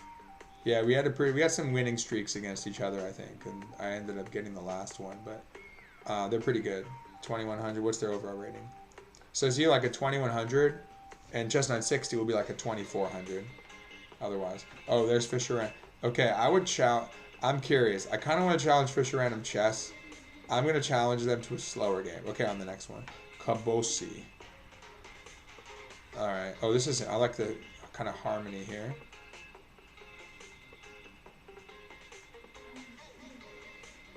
Let's just try to win that pawn and checkmate them. Wait, what did you go here? Just... I mean, you have to look at it. It looks crude. Threatening mate. Make the rook move. If they go here... Take... Yeah, I mean, I'm not opposed to checkmating 1. That'd be a mate in 3. But if they push, oh, they have that move. I forgot. See, that's what it'll throw you off sometimes. So we're gonna get hit by this now. Maybe like B4 sack. Then they go, yeah, that's possible. They probably go, well, they go here and just come back and guard the pawn. If they take, you can put pressure on the file. They're going for E5. They're trying to exploit what I just did.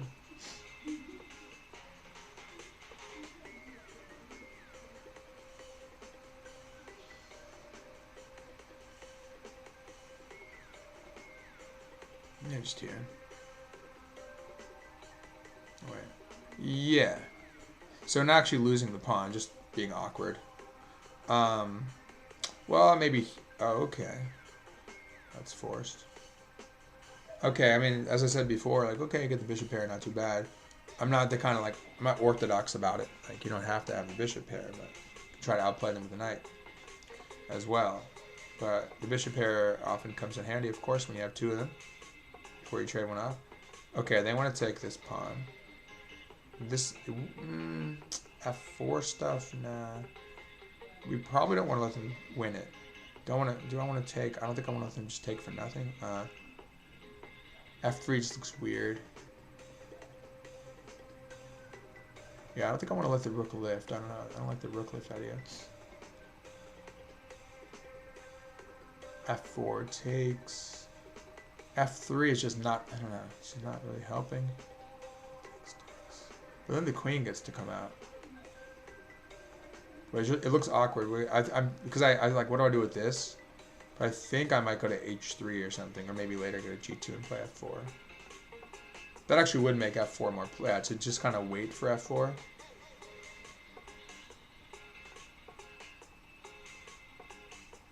They're just like, hey, you're playing weird, and I'm just going to play classical chess, which is probably not a bad idea. And they're attacking this pawn. Knight C3, D5. Let's see. Maybe C4? Then they go D5. I think after D5 you have like knight somewhere, and then take back with the knight. They could probably just push and push. That's not bad for them at all. It feels like a very bad Benoni reversed or something. Yeah, I feel like this bishop's gonna come in and like get me. I'm definitely bad here, but let's try and make it work. We got the bishop pair. Hey, got the bishop pair. That's something. I'll pretend like I really care about the bishop pair right now. But no, I mean, you gotta be realistic about it. But no, it's not terrible. It's just pretty bad. So bishop c3. Okay, here comes the knight. Yeah, they want their check. It feels like f4 type stuff. Okay, so we go here. Where are they gonna go? I mean, they get check. You got like bishop here, maybe. Oh, threat just win the pawn.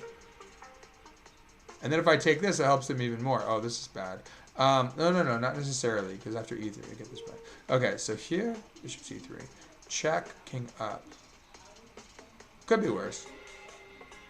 But I think I like the feel of this move, because it looks at the knight, and then this comes behind.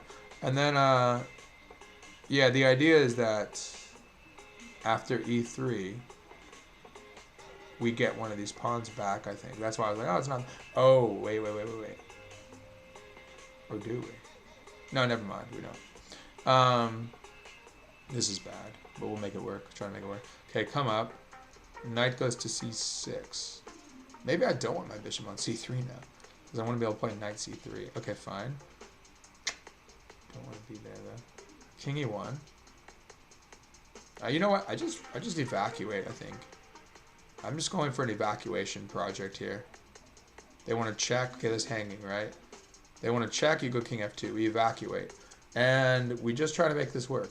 Oh, I wish I had knight c3 right now. And the awkward looking bishop tucks back, but it has a purpose. You know, that's actually really interesting. We sling it back like a slingshot. If the knight moves, boom, it returns to win a pawn. I don't know. Again, I'm being risky. Caboso. Regardless of their rating. I mean, they're like 2100 rapid. They're pretty good. Okay, so going for this one. Well, oh, they want this. They want this one.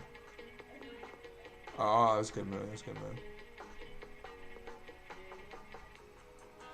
Do we go knight? Ah, that's so annoying. Because they want to go knight check. I think we probably just cover. Take 6, take. You gotta do a little damage control in these situations. I mean, you want to develop anyway. And then if they take, they're trying to crush me, of course, because they are doing well. So take 6 takes. Have to take, of course. And then I guess bishop just takes. They're not mating right now. Wait, we moved our king, right? So we're not castling. Bishop takes is risky, but it's possible. Knight c3 is possible. Then they have queen takes f4. That's not pleasant. I guess we just go sketchy and just take. Oh no, well, I mean, there's not like a... Well, they want to try to come, maybe go to d8 and try to mate. No, it's not even a mate. But no, it's not a mate. Yeah, it's mate after queen d3. So let's say they come over with the queen. Probably queen e2. And the knight covers d2. Could be worse. I think you get this back while you can, though. So like, hey, I'm not... Am I down a pawn? No. Oh, yeah, I'm down 1 pawn still. But,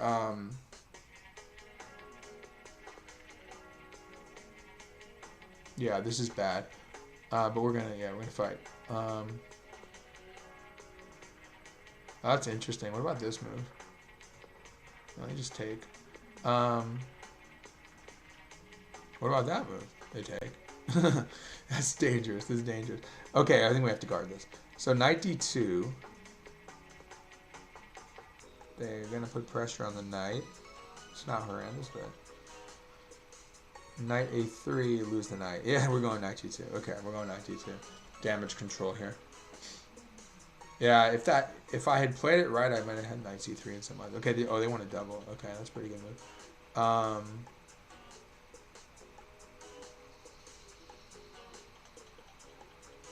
Queen e2. How about rook? No.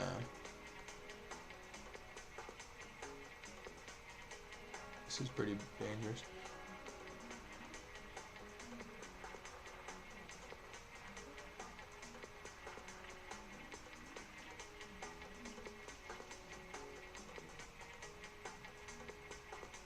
Okay. I don't know. I don't think they should have taken that. I don't know. Actually, oh.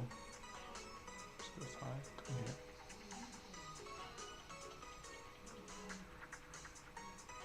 I mean, if they have 2 rooks, I think it's not so bad.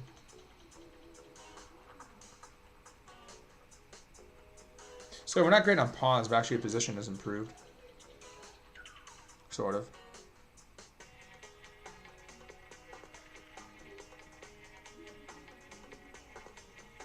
Dangerous, but it's interesting. Okay, knight's probably gonna take. Oh no. The rook comes in anyway. Yeah, I messed up. They got me. They got me. Or they didn't.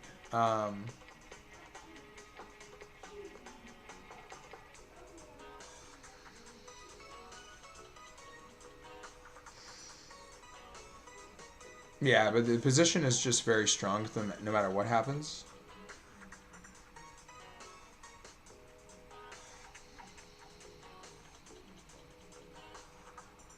Yeah, this is so bad. Very bad position. But hey, I've had worse. But I mean, yeah, they must have misplayed it a little bit. I think I'm gonna go for h4 and just try to Just beat down a bunch of pawns. But yeah, this is bad. They have really good activity. Yeah. Queen check. Just try to shore it up a bit. Rook e2 maybe? Oh, yeah, it's bad. Alright, let's rematch them. Good game. Okay. Yeah. My first time doing this for a while again. I'm playing a little sloppy. Okay, let's see. Yeah, that time I neglected solidity and it hurt me, right? Okay. This point again. But again, I mean, obviously it's not all about those points, but, you know, I went, yeah, that's the problem. I thought I forgot, you see, that I fell for that idea of like, oh, they can't go over there. Yeah, I forgot. That's the queen side. So, yeah, sometimes that happens. That's the disorientation effect.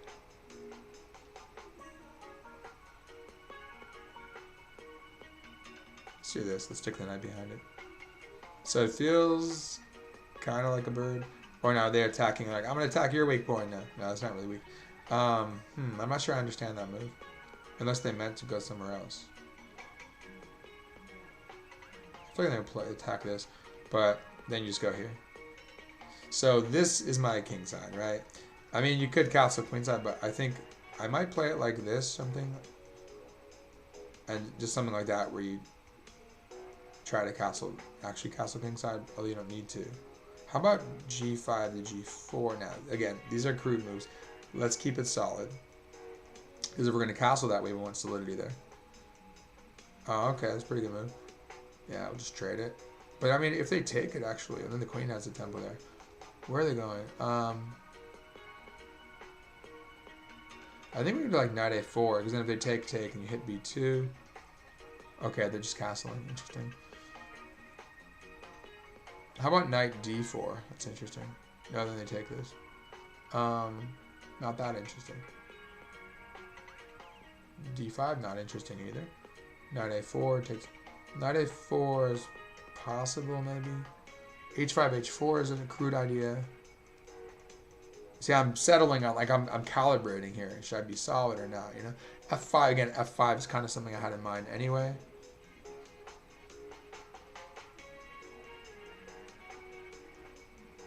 Yeah, that's what I had in mind. So, okay, this is a somewhat solid position. Playing somewhat solidly, in the opening at least. I mean, just like the guy did to me, when you play an h5, h4, really, it doesn't do stuff all the time. You know, you try to attack. As long as you cover h1, like a bishop or something, you can move the king out, you're fine. Okay, they're going for the solid play too. All right.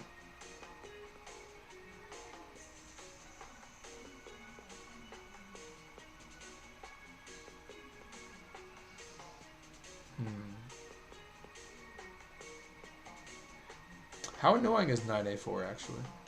This time I might go... It looks crude again, but... Okay, let's say they take. Funny enough, this is sort of hard to defend. So they go b3, maybe. Take a1. They move the knight out. You take a2? Maybe, no. You go queen c3. They take you. So it'll be like... Knight a4. Takes. b3. Well, then you destroy their structure too. It's interesting. So knight a4.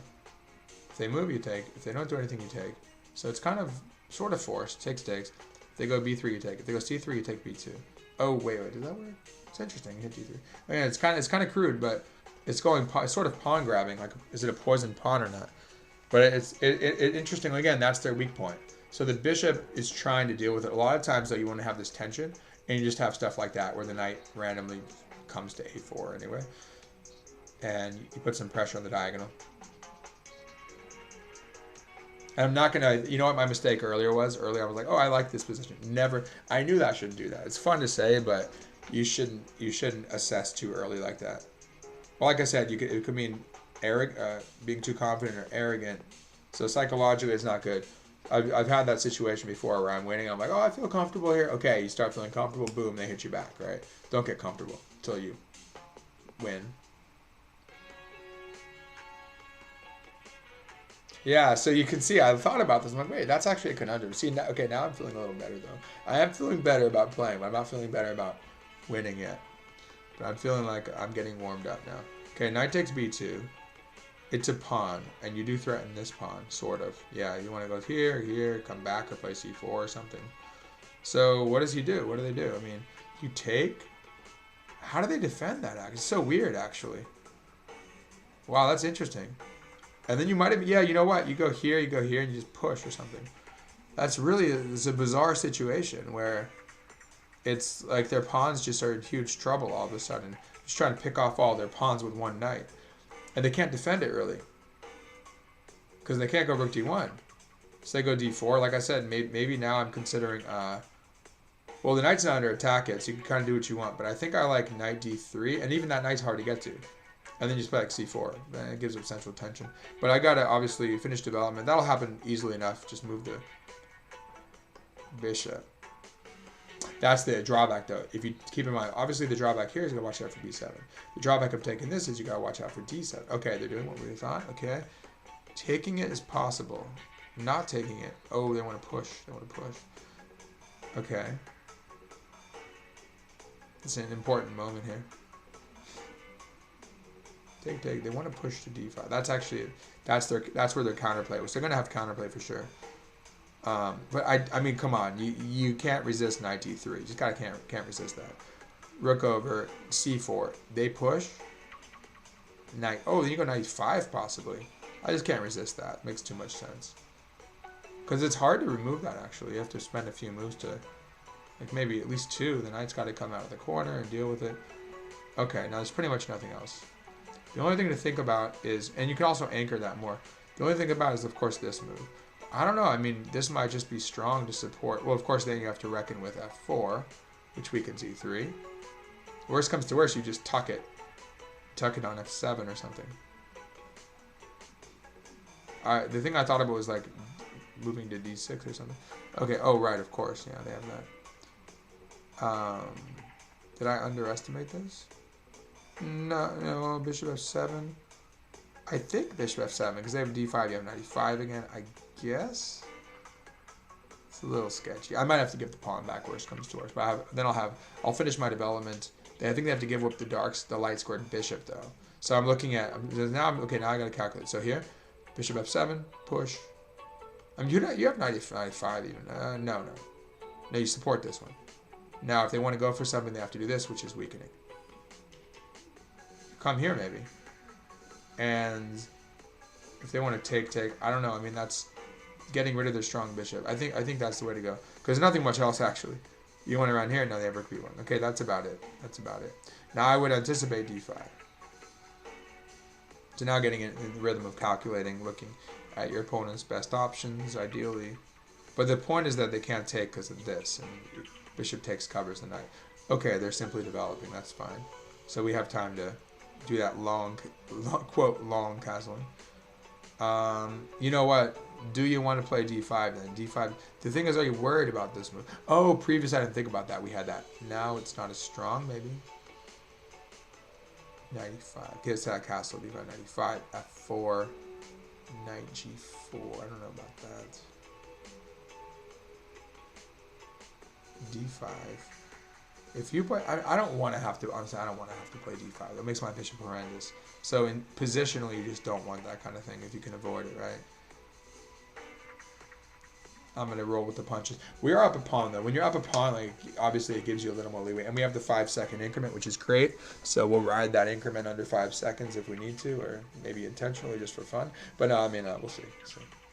I'd rather just try to get a winning position and then get down there when you're winning. Sometimes I'll just deal with it in the middle game, but early on. But ideally, you want to have a winning position before you get that low. Well, they took tension off. That's fine. I mean, natural move would be b6 without thinking too much. Yeah, just b6 has got to be the move here. And I think we can try to solidify. As I mentioned, though, we did give up tension. So they have like some center. They do have more center. E5, D5 again. How about... What's the plan though? In the plan, e5, d5. Nice.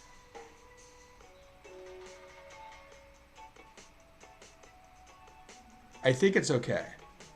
I'm looking at e5, d5, knight e7, knight takes c4, bishop takes d5. So d5, the point is that, to break it down simply, the point is that d5 splits the, oh, great. Okay, that's fine, I think. Now, pushing is my inclination, but do you need a push? Not necessarily. Because we want to play on the e file. Their bishop is actually pretty bad right now.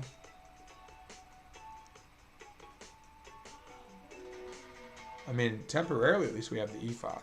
And again, wait, what was the line again? It was push. I think it was still knight e7. Maybe knight a5 in some cases. Remember, c3 hangs if they do that at the end of the line. So they've had enough. Fine.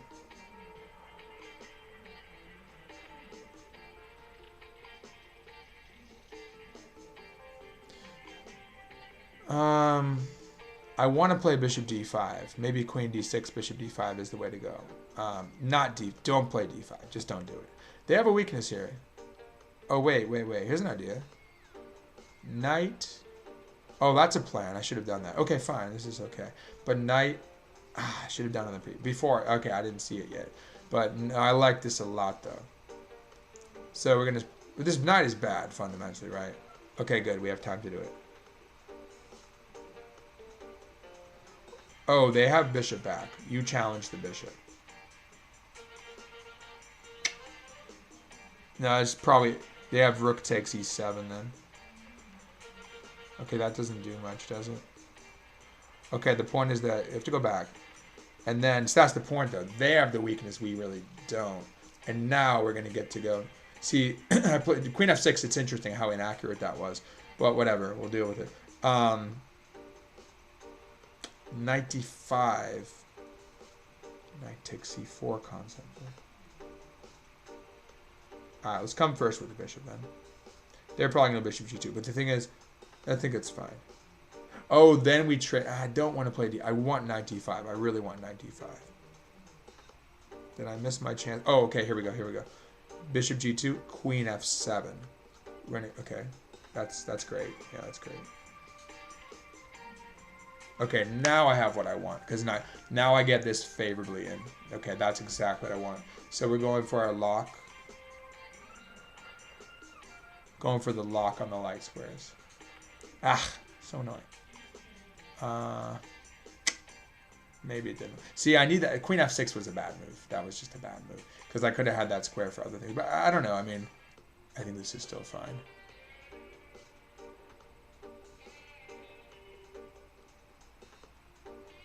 I don't know.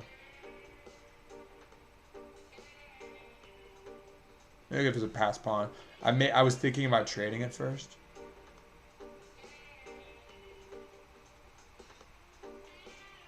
Well, just double, why not? Do they want to... No, I think trading queen splits up their pawns too much. No, just take, probably. Maybe. If you take first, you enable the rook to come behind. Now they have to spend 2 moves to bring the rook. This is tricky. I mean, now that we don't have the bad bishop, it's actually way more sensible to do that.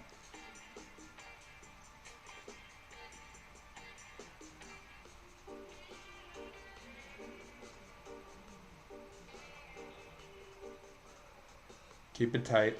Can probe with the queen. Go for a5 maybe. Maybe rook up, swing, a5 stuff. Let's keep it solid. Because I think I don't want the queen to come in on the, so I'm going to play a5. Now the point is to go b5. Okay, I think that's good. Because now I pass pawn. Can we exploit it though? Maybe. Because the point is that we would bring the rook to... Yeah. We would try to bring the rook up. I don't think it matters which rook is first. Watch out for f5 stuff. So again, restriction. Okay.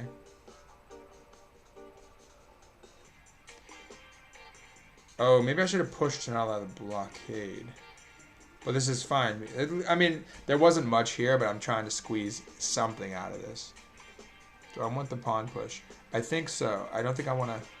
So that way it becomes harder for them to do much, you know? Now the question is, while they're tied up here, can we achieve something else? Can't really do that much. I mean, you may as well move the king out. Allow g4 maybe to attack.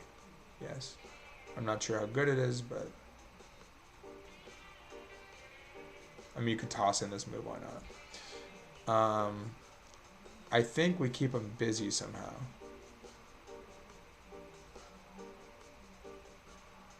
They can't take because the rook check looks... I mean, they can, I guess, but it looks good. Okay, again, something to work with. So I think we're working on the flanks. Oh, great. Yeah, this is looking actually very good. Now we've gained some concessions. So we have concessions here. We have a protected pass pawn as today. Target that, bring in the rook. Check here maybe. We got the pass pawn, target. Yeah, so we have a lot of things accumulating. They can't really attack much. They're just looking at the a pawn. The king is actually very vulnerable. Oh, we're threatening check and win. Which will happen, almost. Well, yeah, it's very feeble defense here. Because this is hanging now. And if they go here, they lose. Yeah, this is bad. I think it's probably... Oh, the thing is when you take this one, now this is hanging, and then come here. They could come around this way, let them take, because we're coming this way and winning. Oh, they resigned.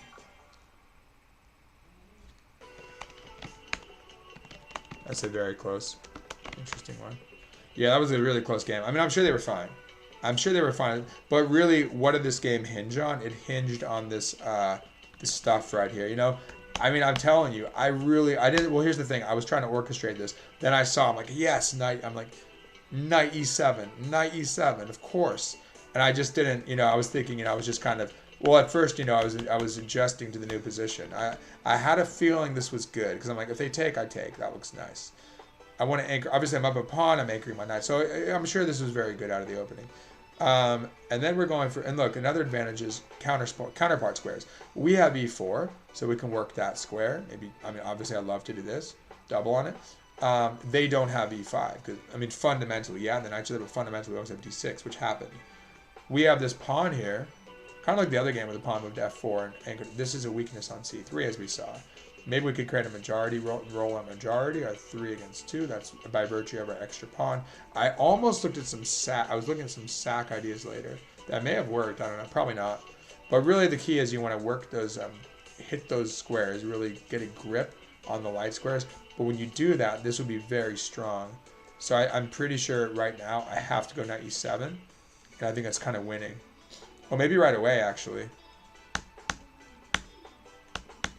Yeah, like right here, maybe. Oh, wait, why is that such a bad blunder? Did I miss something? That's where I was really considering this. I take. Is that working, though? If they take back, it does look very strong, yeah. But what is my move? There must be some cool stuff here. Yeah, I thought about it. I'm like, I had 7 seconds. I was about to do it. I'm like, if I sack. No, that's the thing. They can't. This is bad, right? If they go here, this is really bad walking into the knight f2. But what do they do after... It looks very strong. Saying takes, and... Wait, just... Oh, because you're just getting the knight back? And with some interest? Oh, wait. Yeah, other way, you're going to fork here.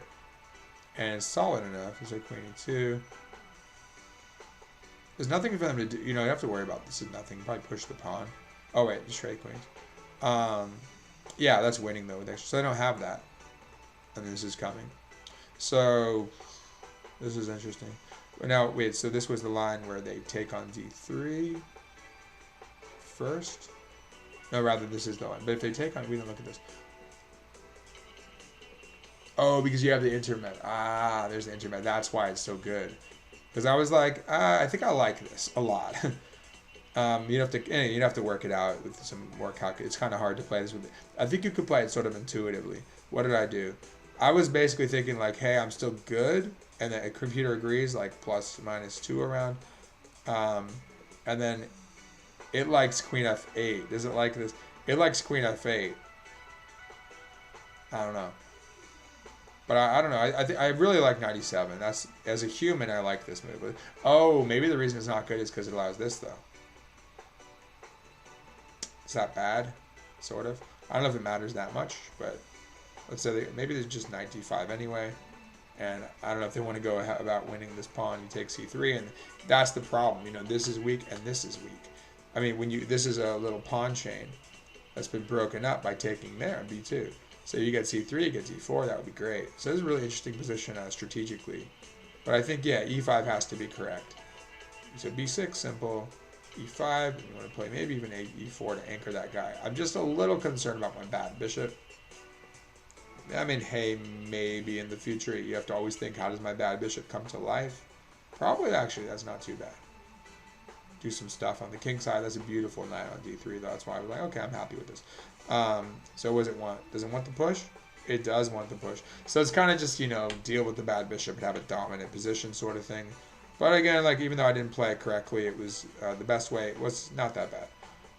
Yeah, they just hit it back, and then you come in, and I was pretty happy here. You know, why didn't I play it? I was about to play it, and I was regretting, like, did I miss my chance? There was some reason I was trying to come in here. I don't know. I was thinking about some trade then coming in, but I think, yeah, it's simple. It hit this point. Why did I not like it? I don't know what convinced me not. I thought maybe they do some. You know what it was? I was looking at this. I thought maybe they trade, and they go rook e1. You just take it. I think you just take it. Yeah, that's the thing. I briefly looked at this. I had like, how much time did I have? I had like 7 seconds, so I couldn't calculate that much. But again, I just made a judgment call. But I do think that knight g5. Yeah, I saw that. I'm like, of course, you know. So that's why I was saying queen f6, and I realized, I could have done this stuff too. But really, it's just the knights. You don't need it on e4. We love it on d5. But if you get this and this with the bishop, great. It actually worked out pretty well, though. I think this was fine. And then the knight came in, and it's pretty much, it says it's winning. It says takes, and then a5. I think this was fine. It doesn't make a huge difference. And now it's just dominant. But you have to convert. Is it? No, I guess I didn't really let them back in the game. I thought I knew it was good, but I didn't realize it was that good. Oh, I keep forgetting I'm up. I was like, yeah, I'm up a pawn. I forgot I'm up a pawn. That's helpful. So, actually, that's another reason the queen trade wasn't a big deal. Now, what I was talking about is if you take with a rook, you let them take and then go rook e1. But see, the difference is, that if they want to do anything against it, they have to spend time to double. So it's kind of more tempo. So I wouldn't mind trading, but I want to keep also. Yeah, I think it's fine. Okay, and then this is actually evaluation's almost exact same between this. I think, again, just logical playing. When you're down in time, just want to play a setup that makes sense to you. That was correct. That was correct. Again, the thing I didn't like about this is it takes, and they can put pressure here. So just think about, don't give them any pressure, right? Yeah, funny enough, the evaluation's exact same between this and this, just for what it's worth. And then I ended up going, I saw a5, b5, which I kind of liked with the passed pawn. Obviously, that's a target, but how do you hit it? It's not that easy to hit, so I think I just trade it. Computer likes a g5. Now, that's not a solid move, one I would probably want to calculate first. But I think this was like a human move. I actually expected them to go here. That's what I was calculating. And then I was going to go b5. And then I was just going to take and come in. You know, that's good. Plus minus 3, it says. But this is great. This is a great opportunity to trade. It's just here's the thing. And I forgot. I was just playing so fast. Sometimes I forget that I'm up a pawn. I wasn't focusing, but I'm like, I have a passed pawn. Cool. No, am I up a pawn? No, no, yeah, I am up a pawn. Yeah, so basically what that means, see, I'm not sharp right now. But basically what that means is I could potentially, so I was like, well, he's going to attack my pawn. But I could potentially just give it to him just to come in. I actually might want that. When the time is right. You toss it away, you take this, and you come in and stuff. So, but it worked out beautifully because the king, I think the king side step, was it correct? Yeah. Should I have pushed earlier? Let's see. Yeah, you can. To keep the rook from, to get deeper embedded. But as long as you make sure you have a4 and so you have rook a5, that's the key. You may as well. And then, king up somewhere. And then, rook f8 is fine. And then g5 was key. Really, the main idea is that I just want to break through. You need to break through because this is real strong. So they got to push, basically. And then, boom. And of course, this is nothing. You just come over and take it. Or you take right away, so you'll break through. And then you just take and come over. Game over. Just game over. Too much. and they can't challenge the rook. They can't even block. So they try this move and then check, and then there's so many ways to win. I mean, this is again less of a human move, but because like, oh, they take, I check, it's 100%. Oh, you check this way first. Yeah, I had to calculate more, but human perspective, I'm like, look, just take the pawn, guard the pawn, take this guy, come in. It's simple enough, right? And they resign. But that's interesting. Let's just look at the best line, just out of curiosity. So it takes rook fa1. Oh, that's just too much. Powering through. What are we at? 2, 3, 4, 5, 6. Currently I have 2 pawns. They want to take. You have a mate. So they can't do anything. They can't touch that. That's beautiful. Just dominate. Utter situation of utter domination with the rooks. It's nice. Then you eat. It's feasting time. Yeah, up like what? 3 pawns? Yeah, 3 pawns up. You can take more pawns if you feel like it, or you can try to mate or trade rooks. Cool. Alright, let's do at least one more. I'll do one more. Let's see. It's still going all right. Let's see. Yeah, it looks a little funky, right? Probably looks a little funky. But it is chess 960. So let's see. Yeah, next time I might turn it right side. That's okay. How to and style. I guess it's how to, or education, or gaming. Hard to say. So it says 87%. Oh, so they never really got to come back. 87% accuracy versus 84. I have 42 average center pawn loss. They have 59. But really the key is I blundered once and they blundered 3 times. The blunders really decided it there. All right, let's do one more game. Hedgekla wants 4+3. That's not bad if no one else, no one accepts.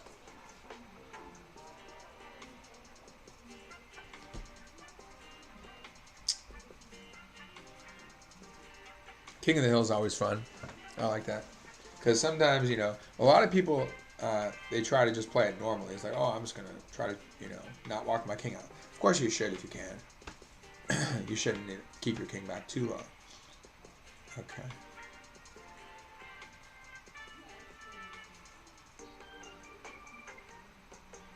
Just play standard. But again, I'm always looking at that. I'm always thinking, okay, I come here and I want to take that and fork if you castle. I mean, again, like, if it makes sense. That one time, I was thinking, like, oh, they're going to castle, and then they don't want to castle king side. But I'm like, oh, it's queen side. That's the queen side. So I just forgot that time, which when you get disoriented. You can't go wrong with this move, of course. Best by test, right? Except for the fact that they have this. but, no, they should have done that, probably. Funny enough. If they do that, well, if you could do stuff like, maybe. No. Yeah, they should have done that, and then it would have been. Then I would have given them the exchange or something. Let's see. So it was. Let's see. I was thinking of maybe a knight move first, but I think this is fine. And then I think I'm just gonna play this classically, like probably with f4. So like e4, f4, maybe. Yeah, I mean it's just typical kind of control the center. It's like a queen's pawn setup with c4, d4, c4 on the other side of the board, which would be sort of the equivalent. If they go here, it'd be like a Slav. So that's like something more familiar. Or you could do something more like this. But I kind of like this one because I would rather not go here. I'd rather go here to keep the knight. So again, solidity when you need it. And here actually, I was thinking about the opposite of this. The counterpart would be, if I were to play f3 and they take, I can't take back because the pin. So now they can't go here because I just take a pawn. Take the central pawn, they can't take back because the X right here would create a pin.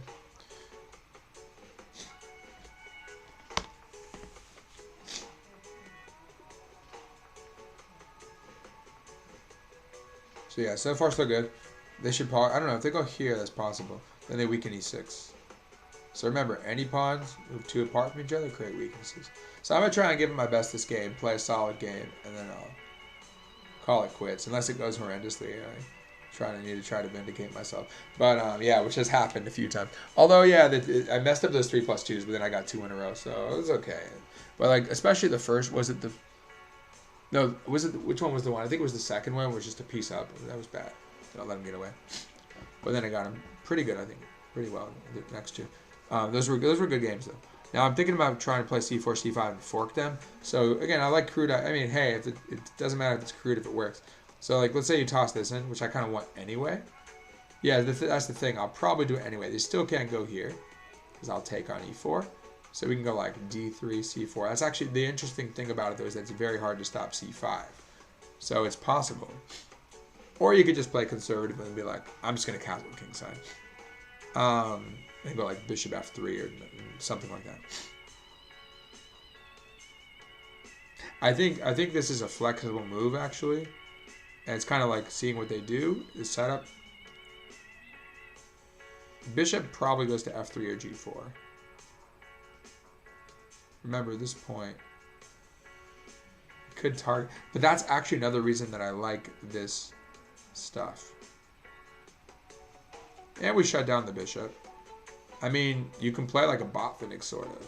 And yeah, d4 is some of my opponents did early on when they weakened that square, like the d4 square or d5 square, by putting 2 pawns. Again, it's very important if anyone doesn't understand weaknesses, like as it relates to pawn structure, to move your pawns 2 away from each other like that. It's very weakening, fundamentally. So again, like if they were to push the e pawn, boom, weak right there. If I go here, boom, weakness on d4. But in this case, I'm not so worried about it, and they're playing a bit slowly. I think that's the move here. Again, I played a few unorthodox games. I think this is simply pretty solid. Actually, you have to watch out for sacks. That's actually interesting. Takes. Be a little bit careful. I don't think there's enough there. Bishop takes, bishop e2. So always have, again, if I had more time, I'd be like really meticulous and be like, all right, I'm going to weigh this against, you know, bishop e3 and queen f2 or something like that. But I don't know. It looks interesting. And the question is, where do the knights go? Because they can't play c5. They just give me the pawn. Knight a4, probably still c5s. b5. But knight a4 looks very loose. I don't know. Looks loose. Bishop. Where does the knight go then? I mean, hey, if nothing else, it's like a tempo gainer. Not just to attack the knight, but like, not just to attack it once. We'll kick both of them out. So you gain some time, but also it does gain space. It opens the bishop this way, like I mentioned. If it comes here, it becomes vulnerable, the knight on a4 to the bishop. It's a fork threat, right? This is just a fork threat. They have to be careful, because, I mean, I don't want to take that pawn if it ever comes up. But, I mean, like I said, the knights have to go away. So they got to waste some time with both knights in a way. Now, if the one knight moves voluntarily, which it probably will, I may not go after the second one.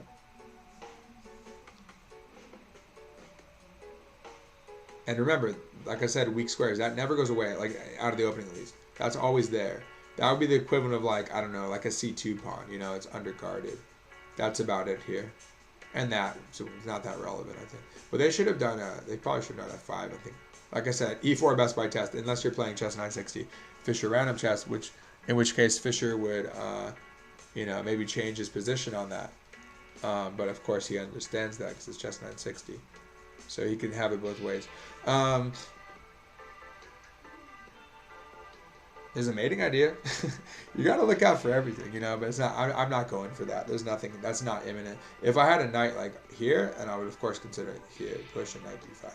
But yeah, unless I want knight d4, which I don't. So what I would say is only set a trap if it doesn't hurt you. Like you could set a trap and if it works out fine, but if, like, let's say they have a refutation and it hurts you, then just don't do it. So that would be a great, well, yeah, I had one game, like I said, you know, the game where my knight came in to try and hit b7, I was like, oh yeah, I forgot, that's queenside. And then they just castled and covered. It's like, okay, that was stupid. That was silly of my knight to come in there. Hedgekle or Hedgekle? I thought it was, no, not another pirate. So they're like a 20-30. See, everyone's chess 960 is lower, like 20-30 in Blitz. What are they doing? They're just, yeah, they're just moving it back. I think they're on f7, right? They want to keep the bishop open, okay.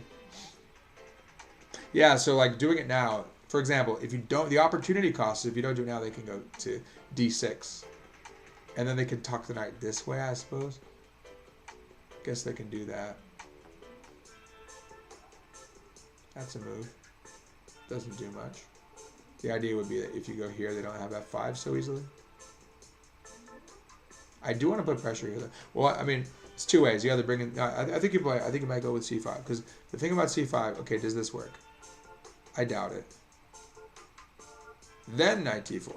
Then I would definitely do knight d4, and then I might try to make them. No, but I would try to hit the knight.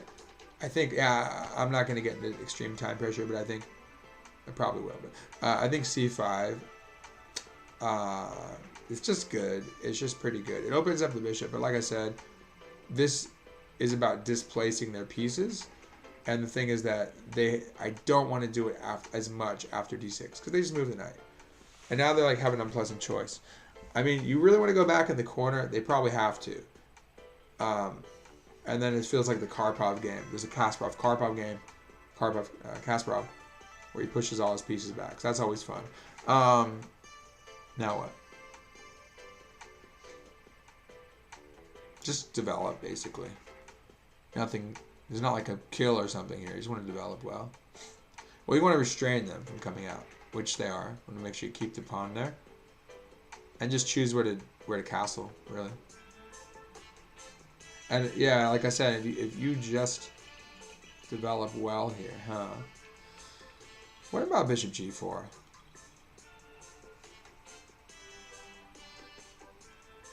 Yeah, because I mean h5 bishop back. I'm provoking stuff. That's the thing.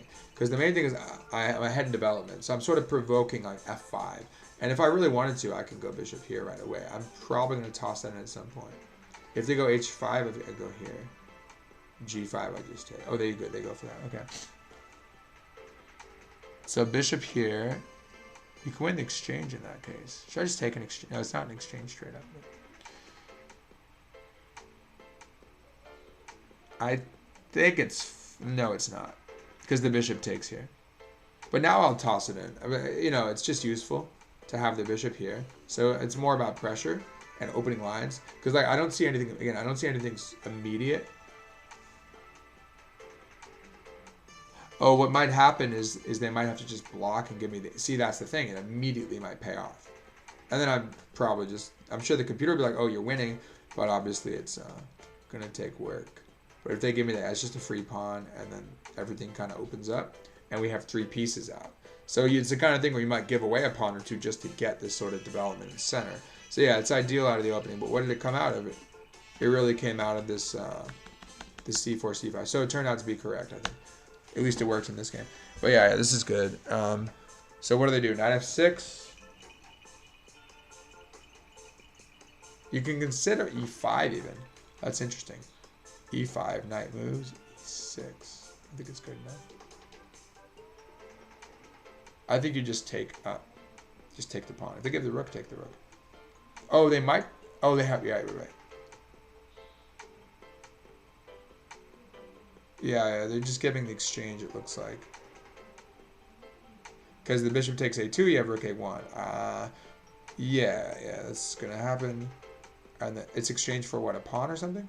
Actually, it's not that bad for them. I mean, it mixes things up. So what is the point? It's giving me a point. Yeah, it's exchanged for a pawn. But still, positionally, it looks nice.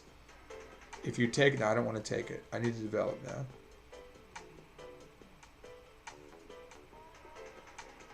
Just keep developing. Again, I'm not going after their pawns. I'm not getting greedy here. Because I sense my lack of development, and I don't like it.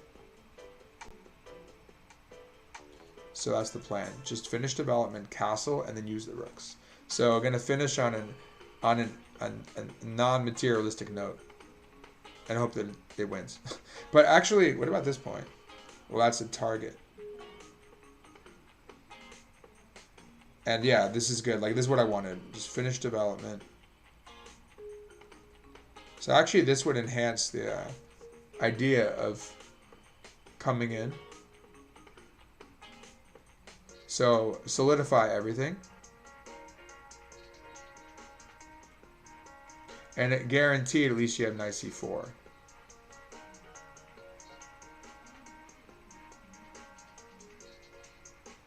I figure, yeah, g5, g3. I saw that.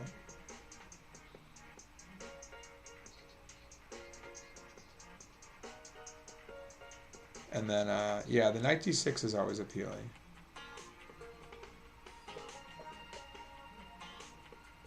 Queen takes or pawn takes? Probably just pawn takes. Because we want to use the line for the rook. But they get there first.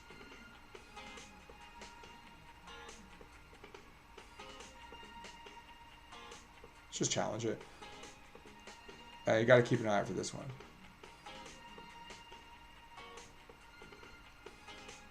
What are they going to take with? I just kind of had to go for something.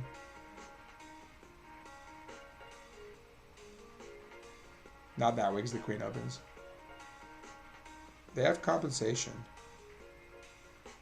Let's get rid of this knight. I do not like that knight. Interestingly, if they ever do get the pawn, then a7. I think they should play a6 or something.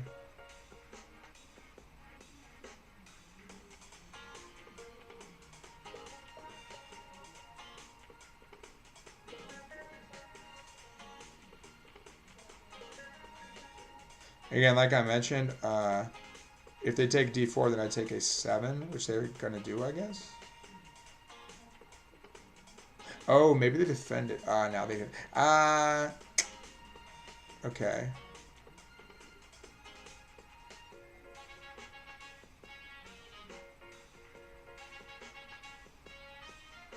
I want to win the h-pawn.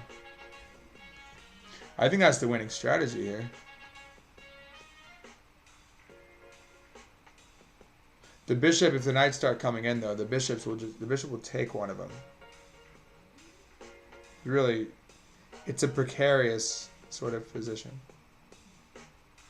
But I know I'm coming to win the h-pawn. They're giving it to me. Okay, they're not going to try and... Well, you know the king can't hold it.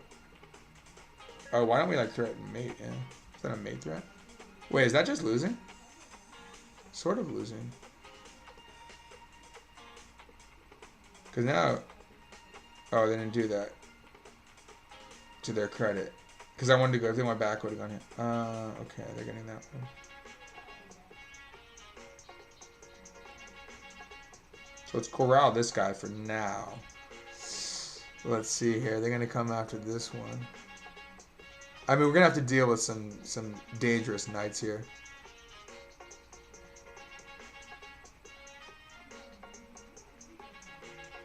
I think we're just... Yeah, it's got to be winning pretty easily now, as long as you get forked or something. Because the h-pawn just is far away.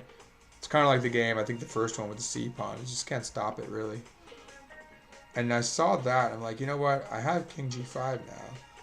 And I don't think there's too much there. There's knight here, but it doesn't... Just doesn't do a ton. And I mean, you could go after this pawn too and win it probably. Actually, that's what I should be doing.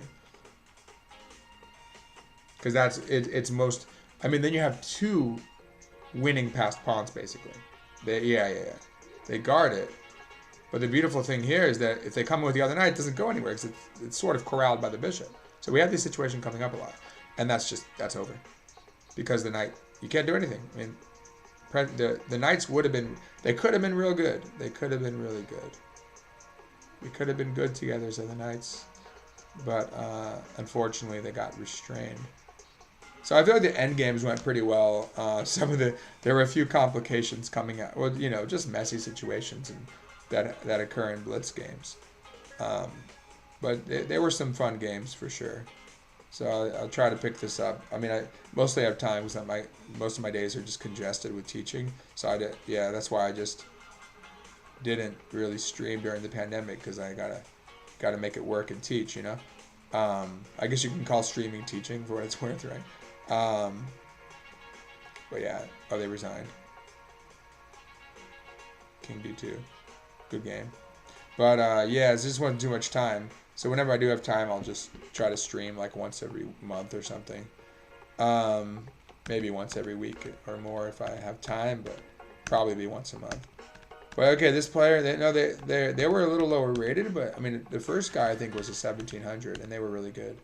So and again, if they're 1700 and 960, otherwise they're like 2000, which of course is overrated. So probably if they're 2000 and something, they're like maybe a 16 or 1700 in real life. But yeah, I think Lee Chess is usually 500 points overrated or something compared to their Federer, probably compared to FIDE in particular.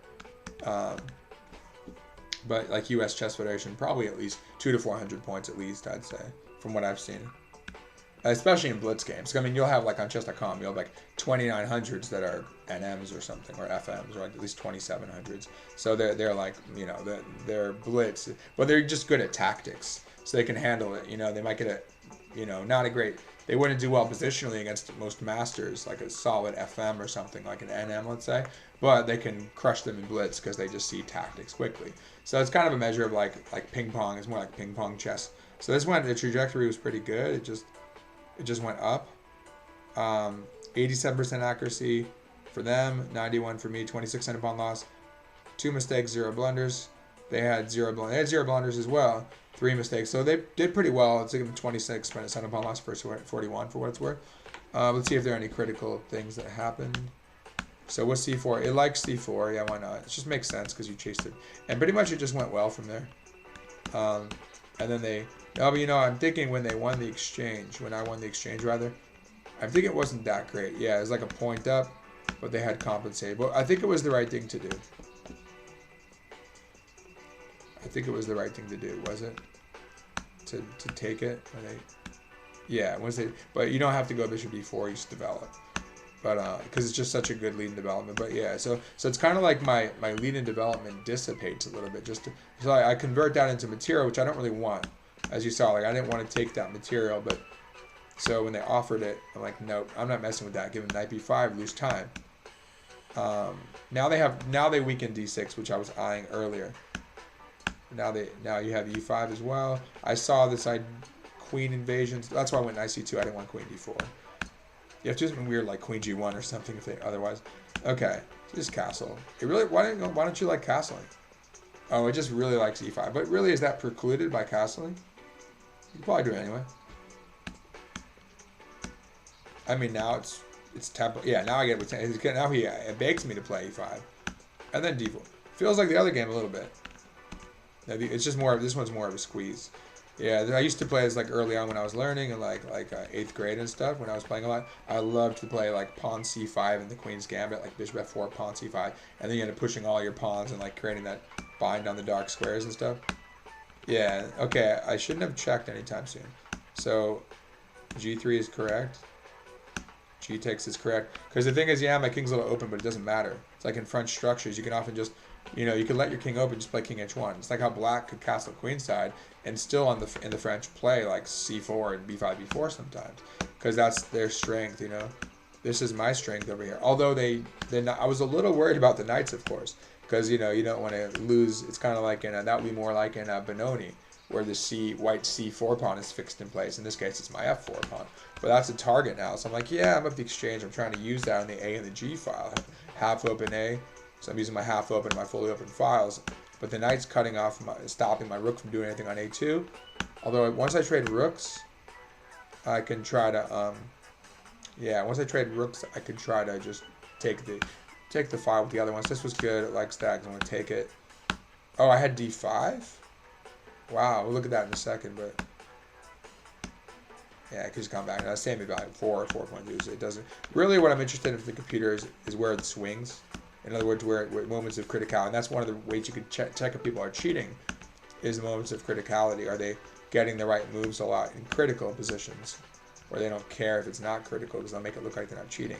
But I think the computer has that in its algorithm to check for moments of criticality, and that's what I want to check for as well, to understand what matters here. So a6 is good. They should have done that earlier, like I mentioned. Wait, what happened here? So where was d5 available? Right here. I didn't see that. What's going on? It's just a breakthrough. Wait, what if they take? How bad is that? Is it like sack on a7 to take b6? Oh, well, there's that sack. Beautiful.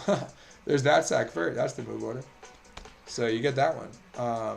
So that's the threat. Wow, that's the reason. And if the knight takes, do you just sack you sack the exchange on a7, I suppose?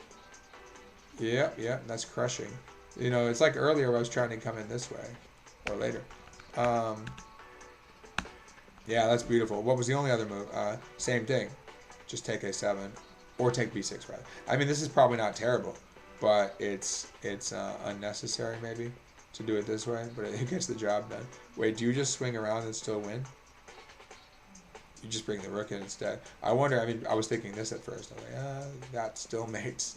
But yeah, let's coordinate all if we want to use everybody, even if it works. It's a good habit. But yeah, this is the line it's giving. Wow, I looked at a lot of, I was looking at this line, okay. Then you get a protected passed pawn. And again, that would be reminiscent of like a Benoni where you have E5, E6 as white. You have like F4, E5, it goes to E6 and cramps them.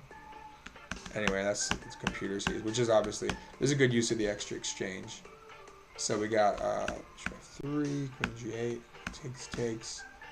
Yeah, that's fine. I just want the endgame. Well, the thing is, I'm giving them, what was the deal? I say go ahead and take D4, then I take A7. I think that's what I was thinking. Although A7 doesn't matter that much. It says A6. Wait, what would have happened? I mean, really the problem for them is H6. Because this is just sort of, the board is cut in half here because of the pawns. And that's where it comes down to understanding pawn structure. Now, if we didn't have the H pawn, that would be different. Then I would probably try to quickly get my rook on the G file or something. I mean, which I want to do anyway. But, and then the bishop would probably try to work behind the scenes or something like that. Try to do, or come here and come behind if the knight blocks or something. Yeah, but really, that's really the idea, is you get the check, trying to mate. So they have to go here and play knight C8, and then I wanted to play rook D8. And then just win the pawn, and then that's easy, pretty easy. You just eat the pawns, but also just pass pawn, very strong.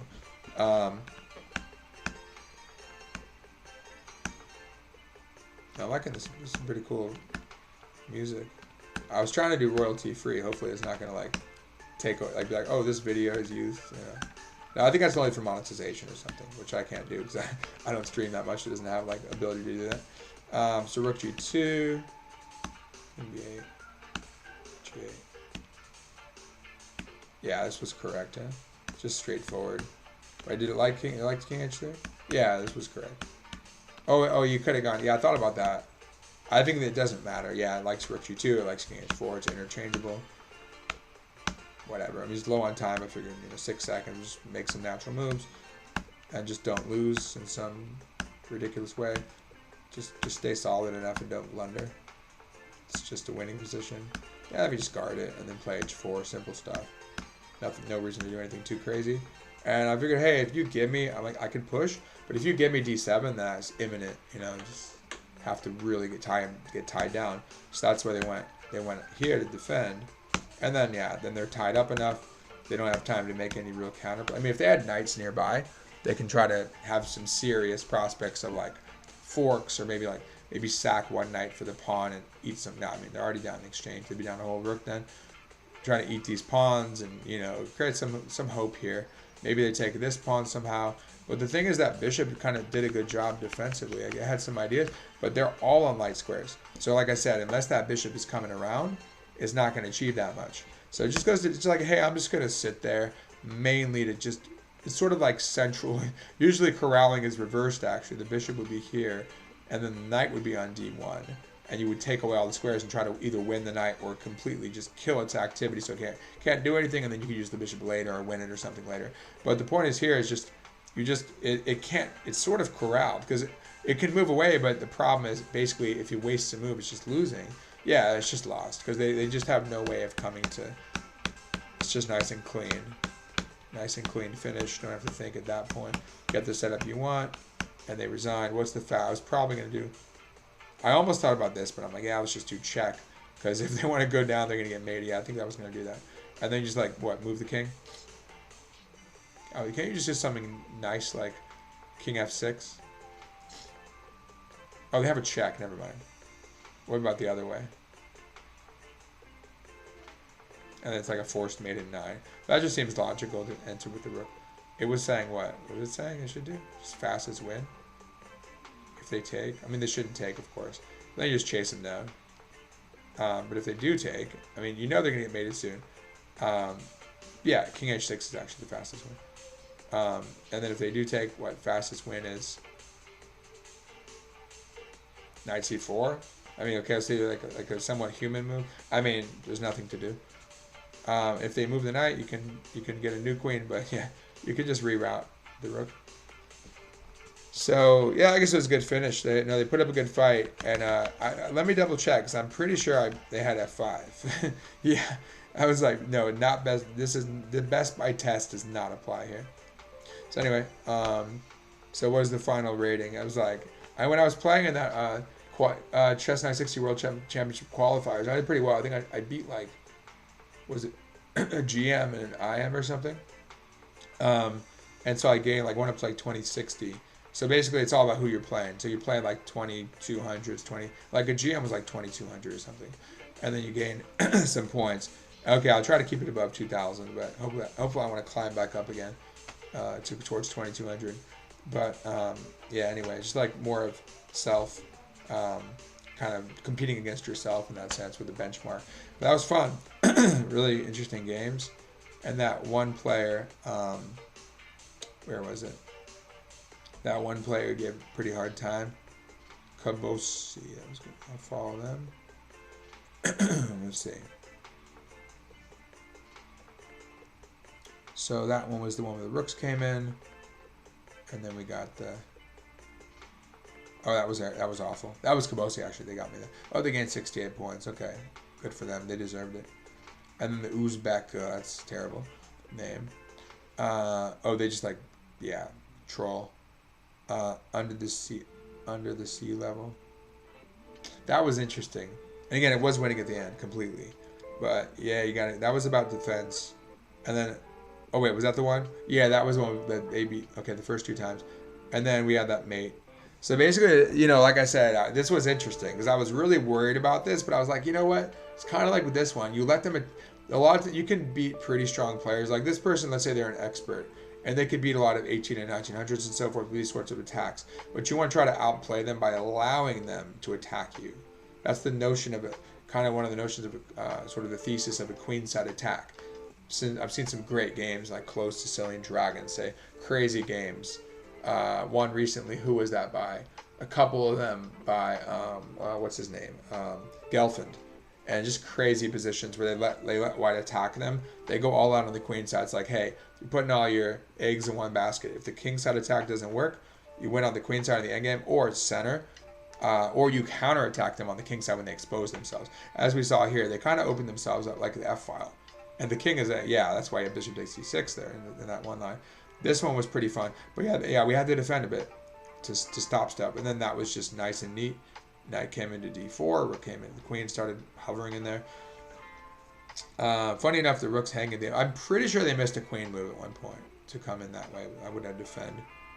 And then what was the one that I really botched? I think it was this one where I let them come in. See, that's interesting as a comparison. I want to look quickly at that.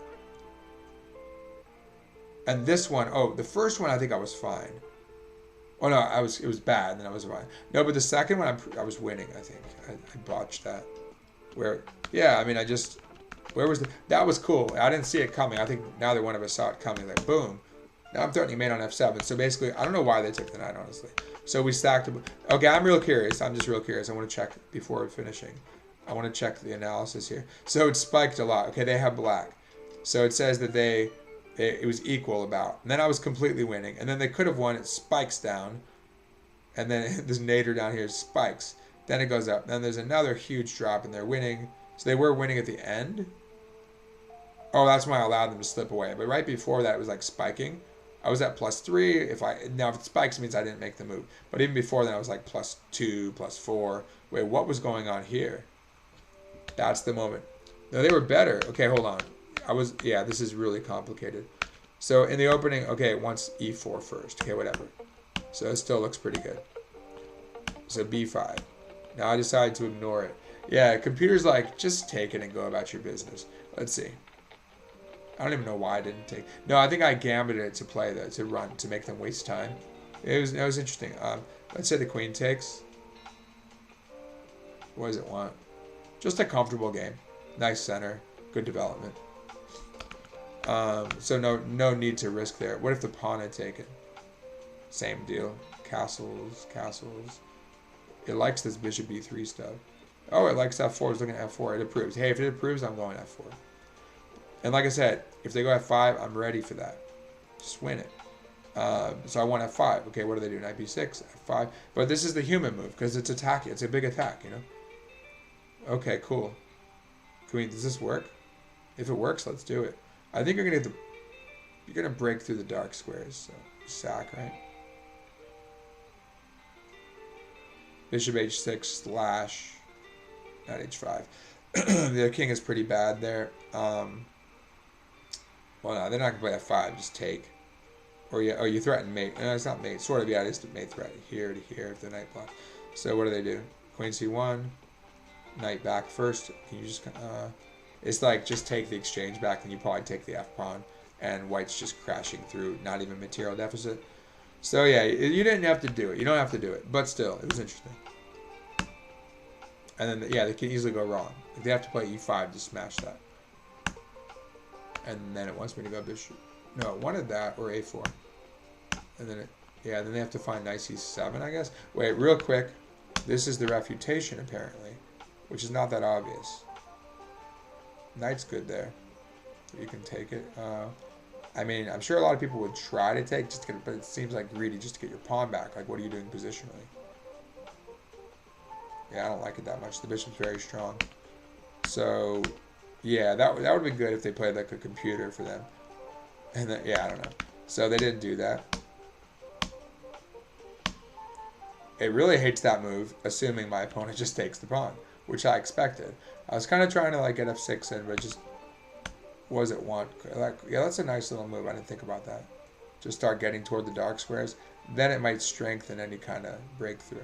And then this is common, like a queen's gambit, where you try and do this and just like get your pieces out, and then open lines. Like in a queen's gambit, like a Slav, where white then goes b3, lets them take if they're trying to hold on with b5, just like hit some weak points. This is different, but I mean, I kind of like this, yeah. So this would be a good example of compensation for that pawn. Nice center, attacking prospects. f5 is coming, yeah, it says knight c7, f5. Now this is when it's good. Takes. This is something I was aiming for, something like this. Do you have just f6? Of course. Sack the exchange, right? It's a terrible position for them. Yeah, it's just a winning attack. So they missed the, rather than take back, they missed the Zwischenzug. So they have to, they just toss this away. They cast, oh, I thought about it. I'm like, do I have that? I looked at it briefly. I'm like, nah. Is it that you have a check, and then a check, and then bishop g5 check, and then rook f7? Oh, I didn't look deeper. I looked at it really quickly. I'm like, I'm not sure if there's enough here, but then there's the bishop check, and then the rook check, and then, yeah, of course, you win the rook back, and it's terrible. Oh, beautiful. Ah, you win. Okay, that's really nice. You just devour their position. That's how they should be. Oh, by the way, you're already up a piece. So you do this, you're just down again, but it's still winning.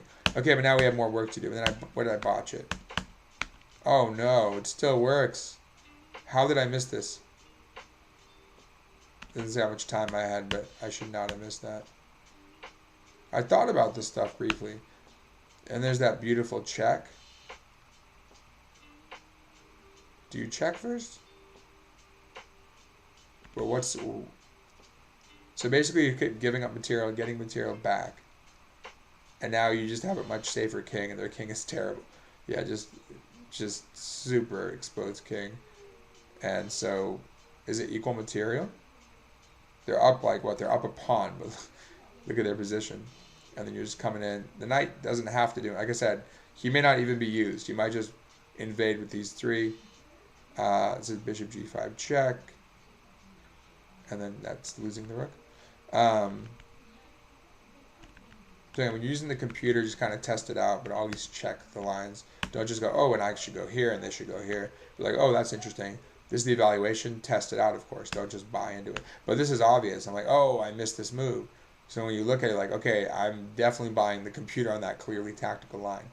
But the other ones you saw are kind of murky. Like in this case, there is compensation for that pawn, and they would have to find like e5, and so they might not find that. And even if they do, it's not 100%. It's like saying, okay, -1, but it's murky, especially in a quick game. Like anything quicker than a route. Okay, and this was just, and again, I was was down to 4 seconds. I made it with 4.1. So meaning I had, what, 2 seconds when I played it. But, I mean, it seemed logical to me to stop queen h4. But it's saying, yeah, really, it's not a big deal. Because let's say you allow that and they check. You just come out. And then your queen's going to also help out. You just run. You vacuum. So this is and they really don't have much here. Terrible piece, out of play. So they have a rook and a queen. But as you see, like the other game, it's just not enough. And then I blundered. Let's see.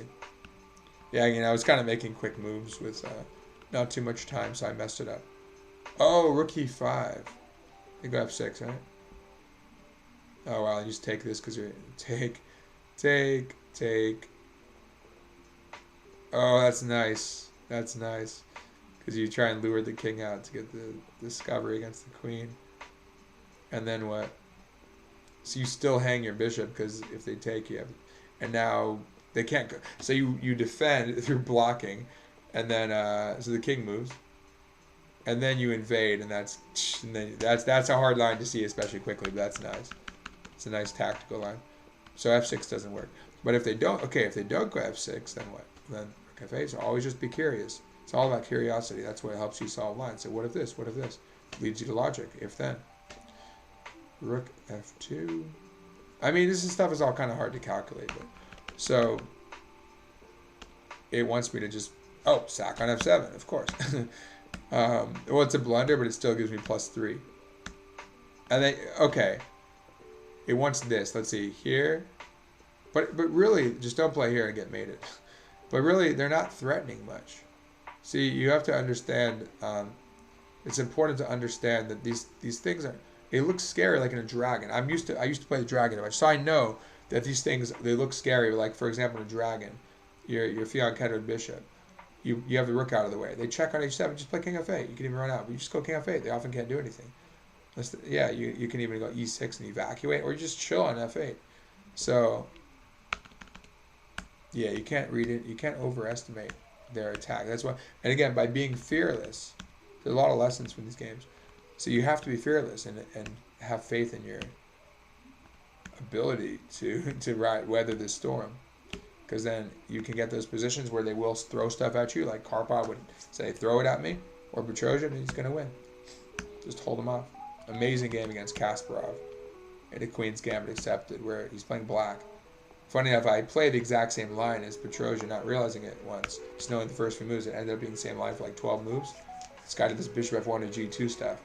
And then, but yeah, Petrosian just like walks out with his king and holds everything. It's like, lets Kasparov open the A and B files. King like walks up to like b6, then c5, and just wins a piece. And then Kasparov has nothing. So Kasparov learned a lesson, I guess, as a young attacker. But yeah, it wasn't so bad. And then, so I'm still, what am I up? I'm still up a dark squared bishop. So there's what rook e5. So I was just scrambling with 3 seconds on the clock. So that didn't work out this game. A lot of times I get away with it, but not this time. But you know, even here I was pretty happy. Oh yeah, I should have taken the king. I was still pretty happy though with the bishop pair for the rook. And then things just went downhill. Yeah, this got crazy though, because there was still that stuff on the F file. And I was trying to calculate, but didn't quite have enough time. So wait, hold on. So it should have flipped. Oh, that's a nice move. Of course, just 94. Didn't look at that. And then you just bypass and he's got nothing. And you have two great bishops. I mean, they have a lot of pawns, but they're not doing anything with them. And you have like knight c5, bishop e4. They have the same problems here. So white's position is actually kind of solid. And again, look at this bishop. It covers here.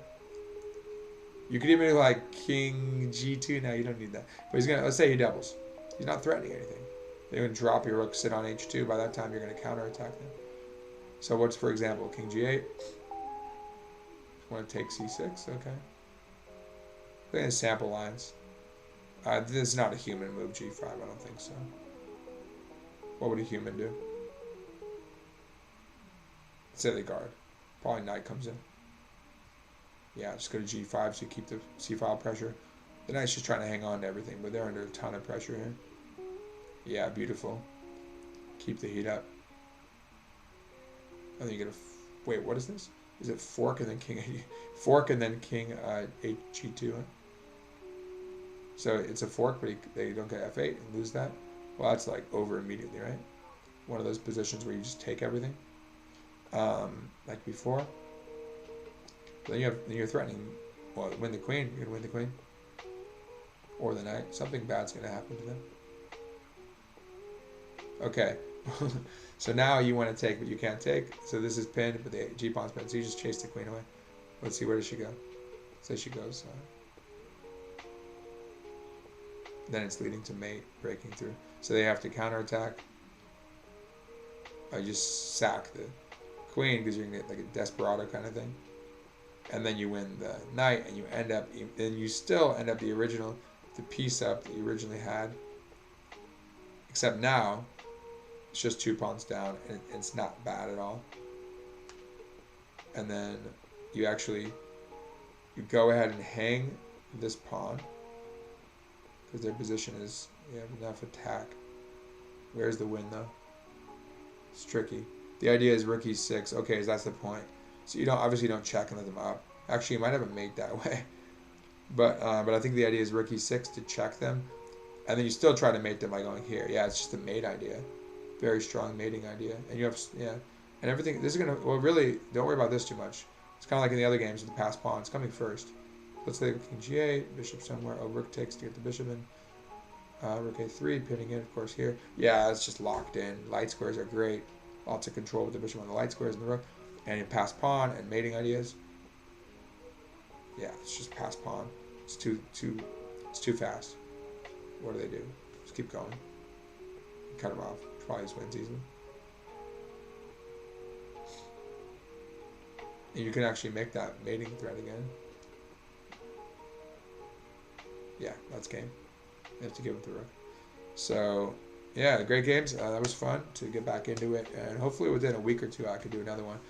I know Chestnut 60. I've pretty much done so many streams. That's the main thing I've done. Or maybe just someone suggested wants to do streams instead of, because I hate editing. I don't have time to get to editing. So it's like, just stream, and it's okay if it's kind of botched because people don't expect it to be perfect if stream. But if you do a video, you better make it look nice, right? I still don't have time to do that with family and everything. Yeah. So I'll do some streams when I can, or like